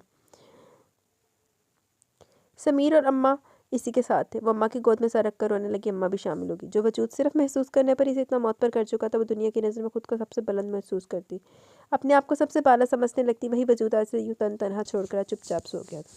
वो नन्ही रूह जिसकी पहली हंसी की मुंतज़िर थी, जिसकी पहली अटखेली इसकी आंखें देखना चाहती थी, जिसको चूमने के लिए लब बेताब थे, जिसे छूने के लिए हाथ बेकरार थे, वो उसके आने की खुशी में जैसे अपने आप को ही भूल चुकी थी, अपने आप से बेगाना हो चुकी थी। वो इस दुनिया में आंखों ले बगैर, अपनी हंसी बखेरे बगैर, इसकी ममता की प्यास बुझाए बगैर चला गया। इसे तो वो छूकर महसूस भी न कर सकी थी। बड़ा मान था इसे कि इसके पैरों के नीचे भी जन्नत लिख दी जाएगी, इसे भी एक आला मुकाम से नवाज दिया जाएगा। लेकिन वो सब ख्वाब ही रहा। यकलखती वो ख्वाब मलिया मेट कर दिया गया। वो रोती न तो क्या करती। चुप कर जा मेरी बच्ची, इसमें खुदा की रज़ा शामिल थी। तू क्यों इतनी मायूस हो गया? जैसे खुदा की मर्जी। मैं उसका सर थपक थपक कर चुप करवा रही थी। कुछ देर बाद अम्मा बाहर चली गई। वो चुप होने के बजाय तड़प तड़प कर रोती रही। दरवाजे पर हल्का सा खटका हुआ तो इसने जानबूझकर आंखें बंद कर ली। वो चलता हुआ इसके बेड के करीब आकर रुक गया। कुछ देर इसे देखता रहा, फिर इसके पास ही बेड पर बैठ गया। ईर्षा, अब कैसी तबीयत है तुम्हारी? वो बगौर इसका चेहरा देख रहा था। खूबसूरत चेहरे पर आंसुओं के निशान वासे थे। इसने सख्ती से आंखें बंद कर रखी थी। हुन लानतिया, उनकी चवल मारन आया, उनकी पुछन मारन आया, दफा मगरो ले। ईर्षा आंखें खोलो। इसकी भीगी पलकों की लर्जिश को समझ के हरकत के बगैर हम इसी तरह लेटी रही। ईर्षा, वो सब कुछ जानबूझकर नहीं हुआ। इसने अपने कान भी बंद कर लिए। वो इसकी आवाज़ तक नहीं सुनना चाहती थी। ईर्षा देखो, मैं जानता हूँ तुम जाग रही हो, प्लीज़ आंखें खोलो। इसकी पलकें फिर से भीगने लगी। इसने तमाम हिम्मत मजमा करके आंसुओं को बाहर निकलने से रोका। समीर की गर्म नज़रों की तपश से वो अंदर ही अंदर झुलसे जा रही थी। मैं जानता हूँ तुम मुझे कसूरवार ठहरा रही हो ईर्षा, यकीन करो वो सब कुछ नादानिस्ता तौर पर हुआ था। वो सिर्फ तुम्हारा बच्चा नहीं था, मेरा भी इतना ही था जितना तुम्हारा था। मुझे भी इतना ही दुख हुआ जितना तुम्हें। फिर तुम क्यों मुझे इल्ज़ाम दे रही हो? भला कोई बाप अपने बच्चे को कत्ल कर सकता है? इसकी आवाज़ से गहरा दुख आया था। तेरे वगैरह लानत इससे बोलिया। ठीक है तुमने जानबूझ के नहीं किया, लेकिन बंदा अपने गुस्से पर कंट्रोल तो कर सकता है ना। लानतिया, मैं बुरा ज़रूर हूँ मगर अपने बच्चे के मामले में नहीं। ये सच है कि मैंने अपनी पूरी ज़िंदगी अंधेरे में गुजारी, नफरतों में रहकर, अदावतों को अपनाकर, कदूरतों को पालकर। मैं हमेशा गलत रहा, लेकिन कसम से तुम्हारे मामले में मैं गलत ना था। तुमने कभी मुझे समझने की कोशिश ही नहीं की। हाले भी तैਨੂੰ समझने की कोशिश कर दी हो। इसने अपना भारी हाथ इसकी लरसती पलकों पर रखा तो वो तड़प उठे। प्लीज़, एकदम से वो चीखी अपने आंखें खोल दी। ईर्षा, मैं बेकसूर हूँ, तुम क्यों इस तरह कर रही हो? वो अफसोस और दुख के मिले जुले तासरात से पूछ रहा था। वो कुछ ना बोली। इसके वजी चेहरे पर नफरत से भरपूर एक नज़र डाली, फिर गुर्रा उठी। समीर साहब, कसूर आपका नहीं, मेरा है, मेरी ज़िंदगी का है, मेरी किस्मत का है। आप तो बहुत अजीम और मोहतर इंसान है कि आपके दिल में एक दुखी दिल है। आपको हम जैसे लोगों की ज़िंदगी पर तरस आता है, हमदर्दी होती है आपको हम जैसे लोगों से, रहम आता है आपको हमारी उजड़ी ज़िंदगियों पर। रब्बे ताला ने आपके दिल को हसास बनाकर हम जैसे मजदूर लोगों का भला कर दिया, चाहे आप हमें अपने जूते की टो पर ही क्यों न रखें। एहसान तो करते हैं ना, मौत पर तो हो जाते हैं ना। ईर्षा, वो तड़प उठा था। आपने मुझ पर भी बहुत बड़ा एहसान किया, इतना बड़ा कि मैं इसे कभी भूल नहीं सकती। मुझे एक दोज़ख से लाकर दूसरे दोज़ख में ला पटका, ये आपका बहुत बड़ा एहसान है। ईर्षा, इसने कुछ कहने के लिए लबवा किया मगर इसने सर के इशारे से रोक दिया। हुन ईर्षा ईर्षा की करता पे बगैरता तेरे सही ते पाओ करी दस रही हो, तेरे करतूत यही सी लानतिया। मेरी ज़िंदगी पर रहम खाकर मुझे भी काबिल रहम बना दिया, ये भी बहुत बड़ा एहसान है आपका मुझ पर। वो फट पड़ी थी। मुझ पर तरस खाकर मुझे पास तो रख लिया, लेकिन दिल में जगह ना दी, ये सबसे बड़ा एहसान है। और नाकाबिल फरामोश एहसान तो आपने मेरी जान पे एक और कर दिया। मुझसे हमदर्दी करके आपने बड़ी आसानी से मुझे अपनी ज़रूरत बना ली, जब चाह जहाँ जहाँ अपना हक वसूल कर लिया। ये तो एक अजीम इंसान है आपका मुझ पर समीर साहब। वो बहुत सख्ती और हकारत से कह रही थी। इसके सामने हकीकत जतला रही थी। वो बेरहमी की आखिरी हद तक हकीकत पसंद लग रही थी इस पर। पहले जैसी भी थी मैं अपनी ज़िंदगी गुजार तो रही थी ना, लेकिन आपकी हमदर्दी के बाद मेरी बाकी ज़िंदगी आपने गुजारी। मेरी ज़िंदगी मेरी नहीं रही, वो आपने अपने हाथों में ले ली। अब आप जिसे चाहें इसे घुमाएं, इस पर रहम या तरस खाएं, इसे हमदर्दी करें, इसे ठुड्डे मारें, अपनी हर ज़रूरत पूरी करें। जो चाहें आप इसके साथ सलूक रमा रखें, क्योंकि ये ज़िंदगी मेरी नहीं रही, ये तो आपके एहसानों तले दब की है। मैं तो पूरी ज़िंदगी आपके सामने सर उठा कर ही चल सकती। आखिर आपने मुझे अपना पाबंद भी तो कर लिया ना, मुझ पर एहसानों का बार लगा दिया आपने। भला इतने एहसानों का वज़न लेकर मैं कहीं भाग सकती हूँ? वो रोते हुए बहुत बेदर्दी से हकीकत बयान करी थी। इसकी आंखों से गरम गरम लावा बह रहा था। चाचा चाची भी मुझसे हमदर्दी रखते थे, मुझे काबिल रहम समझते थे। इन्होंने तो सिर्फ लोगों की नज़रों से मुझे गिराया था, लेकिन आपने तो मुझे मेरी अपनी नज़रों से गिरा दिया। मैं यतीम, बेसहारा, अकेली, काबिल रहम लड़की, भला आपके एहसानों के कहाँ काबिल थे आप? तो ईर्षा, प्लीज़ चुप कर जाओ, मैं और कुछ नहीं सुन सकता। इसने जैसे एहतजाज किया, वो रोने लगी। पूरा जिस्म हिचकियों की जद में था। मैं आपको सुनाना भी नहीं चाहती समीर साहब, सिर्फ आपसे एक बात पूछना चाहती हूँ। जो मैंने कभी अपने चाचा चाची से भी नहीं पूछी। क्या आप बता सकते हैं कि मुझे जब कोई बंदा अपने लिए कोई चीज़ खरीदता है तो वो कीमत अदा करके लेता है?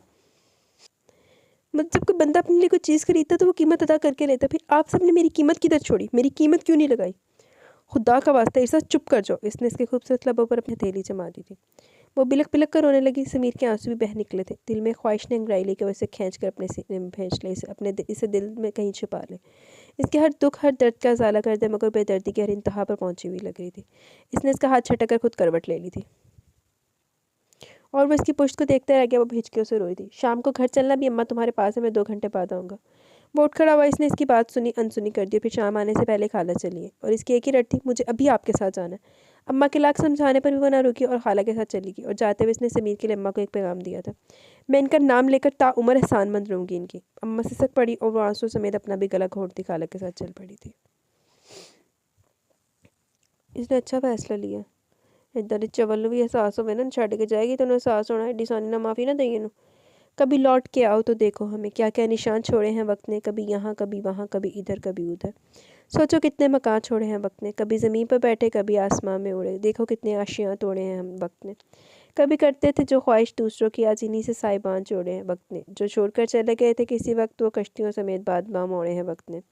2 माह 10 दिन हो गए थे इसे खाला के घर आए हुए। इन 2 महीनों में कई बार अम्मा सानिया, सना और हानिया से वापस ले जाने के लिए आ चुकी थी, लेकिन इसकी नहीं अभी तक बरकरार थी। खाला ने भी इसे इसकी मर्जी पर छोड़ दिया। अम्मा आए दिन आ जाती, इसकी मिन्नतें करती, इसे अपने वास्ते देती, लेकिन इसके पत्थर दिल की ना हाँ करने का नाम तक नहीं ले रही थी। घर में उमैर की शादी की तैयारियां शुरू हो चुकी थी। खाला ने अपनी यतीम भांजी दुआ को उमैर के नाम की अंगूठी पहना दी थी। इन दिनों दुआ हवाओं में उड़ रही थी। फहद और असद इसे छेड़ने का कोई मौका हाथ से जाने न दे रहे थे। वो कभी ख्वामखा होते थे, अभी भी वो दोनों से छेड़ रहे थे। ईर्षा ने चुप कराने की भरपूर कोशिश करी थी, लेकिन वो साथी से भी धर लेते तो वो कानों में उंगलियां ठूस लेती। क्या हो रहा है भाई? इतने में उमैर अंदर आ गया। सभी संजीदा होकर बैठ के वो भागने का सोचने लगी। एक कप चाय मिलेगी? इसका बस इतना कहना था कि दुआ बात में सर लाती उठी और छपाक से बाहर गायब हो गई। पीछे नौशीन भी चली गई तो फहद और असद ने भी बाहर का रास्ता लिया। वो यहाँ बैठकर अब कम अज़ कम इनकी इतनी संजीदा और बोर गुफ्तगू को एंजॉय तो नहीं कर सकते थे। बाहर रोशीन और नौशीन रंग बिरंगे कपड़े निकाले बैठी थी। नौशीन 3 साल बाद माँ बनने वाली थी। वो डिलीवरी की वजह से यहाँ रुकी हुई थी। सिर्फ इस वजह से देर थी कि वो भी फारिग होकर अपने भाई की शादी एंजॉय कर सके। फहद और असद बाहर निकले तो वो भी बाहर जाने के लिए पट तोड़ने लगी। इर्सा, कल मेरी समीर से मुलाकात हुई थी। वो अपने वालिद साहब के साथ था। बहुत उलझा उलझा लग रहा था। इसने इसे बाहर जाने के लिए पट तोड़ते देखकर छठ वो मौजूद छेड़ दी जिससे वो बचना चाहती थी। इसकी बिखरी बिखरी हालत देखकर मुझे अजहद अफसोस हुआ। कसम से इर्सा, वो तुमसे बहुत मोहब्बत करता है, बहुत ज़्यादा। पहले पहले मैं समझता था मैं तुमसे बहुत मोहब्बत करता हूँ, जिसका कोई तयन भी नहीं कर सकता, लेकिन अब मुझे लगा वो शख्स तुम्हें बहुत चाहता है। इसका बिखरा बिखरा हुलिया, इसकी उलझी उलझी शख्सियत, इसके वजी चेहरे पर छाई पसमर्दगी इस शख्स के टूटने का साफ पता दे रही है। जानती हो इसने सबसे पहले मुझसे क्या पूछा? इसने सवालिया नज़रों से उसे देखा। इसने सबसे पहले यही पूछा कि इर्सा को कितना गुस्सा आता है। वो मुस्कुराए, जबकि वो मुस्कुरा भी न सकी। मैंने कहा जो मोहब्बत करते हैं वो जान जाते हैं। तो बहुत अफसरदा हुआ। अब देखो ना, ये तो मैं भी नहीं जानता कि तुम्हारा गुस्सा कितना है, क्योंकि मैं तुमसे मोहब्बत तो नहीं करता। वह हैरत से देखने लगी, फिर मुस्कुरा दिया। हाँ इर्सा, ये सच है, मैं तुम्हें पसंद करता था, लेकिन इनकशाफ तो मुझ पर अब हुआ कि वो मोहब्बत नहीं थी, वो सिर्फ नोमरी की पसंद थी। मोहब्बत तो मुझे दुआ से हुई है, जिसे मेरा शरीक हयात बनना है। उमैर, क्या तुम सच कह रहे हो? वो अजीब खुशी के मेरे जुले असरात से बोली। हाँ भला इसमें झूठ वाली कौन सी बात? इसने फ़ौरन इसे टोका तो हंसी। फिर क्या सोचा तुमने? किस बारे में? वो नासमझी से बोली। गलती हर इंसान से होती है इरसा, वो सिर्फ एक हादसा था। इस रूह को दुनिया में नहीं आना था कि इसमें रब्बे ताला की मर्जी शामिल थी। फिर तुम क्यों समीर को इल्ज़ाम दे रही हो? वो बार बार अपनी गलती का एतराफ़ करता है, तुम क्यों पत्थर बनी हो? क्या तुम ये नहीं चाहती हो कि वो आकर तुमसे माफ़ी मांगे? मैं चाहती हूँ। ना मांगे ज़रा माफ़ी। इरसा चाहे ना चाहे, मैं चाहनी है। प्लीज़ मैं, क्या कोई बाप अपने बच्चे को कत्ल कर सकता है? बुझी चौकर बोला। इसे बच्चे की कोई ख्वाहिश नहीं थी। इसने इसका पोल खोला। ये तुम्हें इसने बताया? इसने नफ़ी में सर हिलाया। तो फिर तुम ये कैसे कह सकते हो कि इसे बच्चे की कोई ख्वाहिश ना थी? इसने कभी इस बारे में कोई बात सुना की? और तुमने अपने पास से अंदाज़ा लगा लिया कि इसने तुमसे कभी इस बारे में बात नहीं की, तो यकीनन इसने जानबूझ के तुम्हें सीढ़ियों पर से धक्का दिया। अगर इसे तुम्हारी ये बच्चे की परवाह होती तो तुम्हें उठाकर यूँ सड़कों पर ना भागता, डॉक्टर के सामने हाथ बांध बांध कर तुम्हें बचाने के लिए मिन्नतें ना करता। शाबाश है, तुम तो इतनी समझदार थी। बेवकूफ़ी की बातें कब से शुरू कर दी? इसने सच्चा खासा झाड़ दिया था और इतने में एक जोरदार चीख उभरी थी। वो दोनों दौड़ते हुए बाहर निकले तो ईर्षा की अपनी चीख निकल गई। बिल्कुल यही मंजर 2 माह कबल हुआ था। इस दिन सीढ़ियों के नीचे वो खुद थी, लेकिन आज इसकी जगह नौशीन पड़ी थी। कल इसे धक्का लगा था, लेकिन आज वो बगैर धक्के के गिरी थी। न जाने किस हालत में नौशीन को हॉस्पिटल पहुंचाया गया। इसके ससुराल वाले भी आ गए थे। डॉक्टर ने सिर्फ दुआओं का कहा था। रात 8 बजे डॉक्टर ने न सिर्फ नौशीन के बच जाने की खुशखबरी सुनाई, बल्कि इसके जुड़वा बच्चों की बाखैरियत पैदा होने की भी इतला दी थी। हर तरफ हलचल मच गई थी, सब एक दूसरे को मुबारकबादें दे रहे थे और एक तरफ खड़ी शर्मिंदगी से सर झुकाए अल्लाह ताला से माफ़ी मांगे जा रही थी। जिस रूह को ज़मीन में आना होता है इसे दुनिया की कोई भी ताकत नहीं रोक सकती। वो खुद गलत थी, लेकिन वो सबको गलत समझ रही थी। कसूर तो इसका अपना था, भला वो कौन होती थी अल्लाह ताला के कामों में दखल देने वाली। नौशीन भी तो इसकी तरह गिरी थी, फिर इसके जिंदा सलामत 2 बच्चे हुए थे, हालांकि इसे इससे ज़्यादा चोटें आई थी और वो खुदा की मसलहत को समीर का गुनाह समझने लगी थी, इसे मुर्दर इल्ज़ाम ठहराने लगी थी। वो अपने आप पर बहुत नादिम थी, रो रो कर अल्लाह से माफ़ी की दुआएं करती रही। इसे अम्मा एक बार फिर लेने आई, वो इनके गले लग कर रोने लगी तो इसे हौसला देने लगी। सिर्फ एक बार चली चल मेरी बच्ची, समीर बहुत चाहता है तुझे, पूरी पूरी रात जाकर गुजार देता है। ज़मीर की लानत मलामत से घबरा कर मेरी गोद में मुँह छुपा लेता है। वो बहन भाई और बाप से राज़ी होकर भी नाराज़ लगता है। आज इसके अब्बू मेरे साथ आ रहे थे तुझे लेने के लिए, मैंने मना कर दिया। मैंने कहा आज मैं तुझे ले आऊँगी। चल मेरी बच्ची चली चल, मैं तेरे साथ तुझे इस मोहब्बत का वास्ता जो तू समीर से करती है। अम्मा ने बाकायदा रोना शुरू कर दिया तो इसने इनके हाथ पकड़ लिया, फिर इकरार में सर हिला दी तो खाला से मैं सभी खुश होकर आगे थोड़ी इमोशनल ब्लैकमेलिंग, लेकिन चंगा कि 2 ढाई महीने इंतजार करा के फेर ही गई हैं, तू जान दी तो सही पहले। वो ऑफिस से निकला तो मूसलाधार बारिश शुरू हो चुकी थी। आज इसका इरादा उमैर के साथ नया घर देखने जाने का था, लेकिन इस मूसलाधार बरसती बारिश ने इसका इरादा बदल कर रख दिया। वो किसी टैक्सी में पनाह लेने के बजाय बाइक को इस्तेमाल में ले आया और फिर इसी में भीगता हुआ घर तक पहुंचा था, लेकिन घर से ज़रा दूर बाइक में कुछ खराबी हुई तो मोहल्ले की वर्कशॉप पर इसको छोड़कर पैदल ही घर की तरफ हो लिया। इसका मूड सख्त ऑफ था, वो मुकम्मल तौर पर भीग चुका था। इसे ख्वाम का बारिश पर गुस्सा आने लगा। गुस्से ने विची मार जाना तू किसी दिन। घर पहुंचा तो दरवाज़ा बंद था। 2-3 बार खटखटाया तो अंदर से कोई जवाब मौसूल ना हुआ। इसने गुस्से से दरवाज़ा को पीटना शुरू कर दिया। क्या आफत आ गई, ठहर तो जाओ। अब दरवाजे के साथ चिपक के तो बैठा नहीं हो कोई बंदा जो फ़ौरन से खट के दरवाज़ा खोल देगा। एक तो वही सवास पर जहाँ साग तो वहीं दरवाज़ा खुल गया। सामने गहरे मैरून कलर के कपड़ों में मलबूस वो खड़ी थी, वो भी अपनी जगह जैसे साग धोगी। कुछ पल दोनों एक दूसरे को पल के सबके बगैर टिकटिकी बांधे देखते रहे। फिर इर्सा के वजूद ने हल्की सी जंबिश के पीछे पलट गई। इर्सा, इसका हर उज़ू इसको आवाज़ बना था। वो चेहरा दूसरी तरफ करके खड़ी होगी, वो भी बारिश में भीग रही थी। इर्सा तुम आ गई? इसकी आवाज़ में गहरे दुख की तड़प थी। तो क्या नहीं आना चाहिए था? इसने तड़क कर पूछा और बरसती बूंदों को देखने लगी। मैंने ये तो नहीं कहा, वो अफसोस से बोला। तो क्या वापस चली जाऊँ? इसने सख्ती से पूछा और चेहरे का रुख मोड़कर इसे देखने लगी और इसकी आंखों पर नज़र पड़ते हुए कमज़ोर होती चली गई। इन आंखों में क्या नहीं था? दुख, मलाल, तड़प, चाह, प्यार, मोहब्बत, ख्वाहिश और सबसे बढ़कर माफ़ी की दरख्वास्त। वो सब कुछ भूल भाल के याद रहा तो सिर्फ समीर जो इसके सामने खड़ा था। तुमने मुझे माफ़ कर दिया? इसकी बात सुनकर वो एक लम्हे में इसके कशादा सीने से जा लगी। सियाह लंबे बाल पूरे वजूद पर छा गए। हवा में उठती लटों ने समीर को चेहरे को भी छुआ था। वो इसके सीने से लगी सिसक रही थी, उसका रवा रवा जैसे इसके आंसू में बह जा रहा था। बारिश के साथ इसकी आंखों से भी कतरे गिर रहे थे जो इसके स्याह बालों में जज़ब हो गए। इर्सा तो शायद बारिश के साथ मुकाबला करी थी, जो सिर्फ बारिश से भीगा था, अब इसके आंसू में भी भीग रहा था।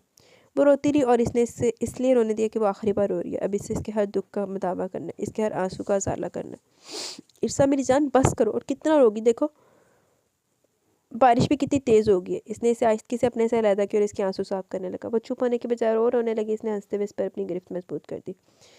इतना सारा मौका भला बाद में कब मिलना है? हम दोनों आज ही। किसी ने जोर से दरवाज़ा पीछे धकेला था और वो दोनों धड़खड़ाते नीचे गिर गए। अंदर दाखिल होने वाला भी गिरते गिरते बचा। शाबाश है मेरे बच्चों, क्या घर में तुम्हारे रोमांस के लिए और कोई जगह नहीं बची जो तुम यहाँ ला हौल वला को होता? क्या ये सब कमरे में नहीं हो सकता?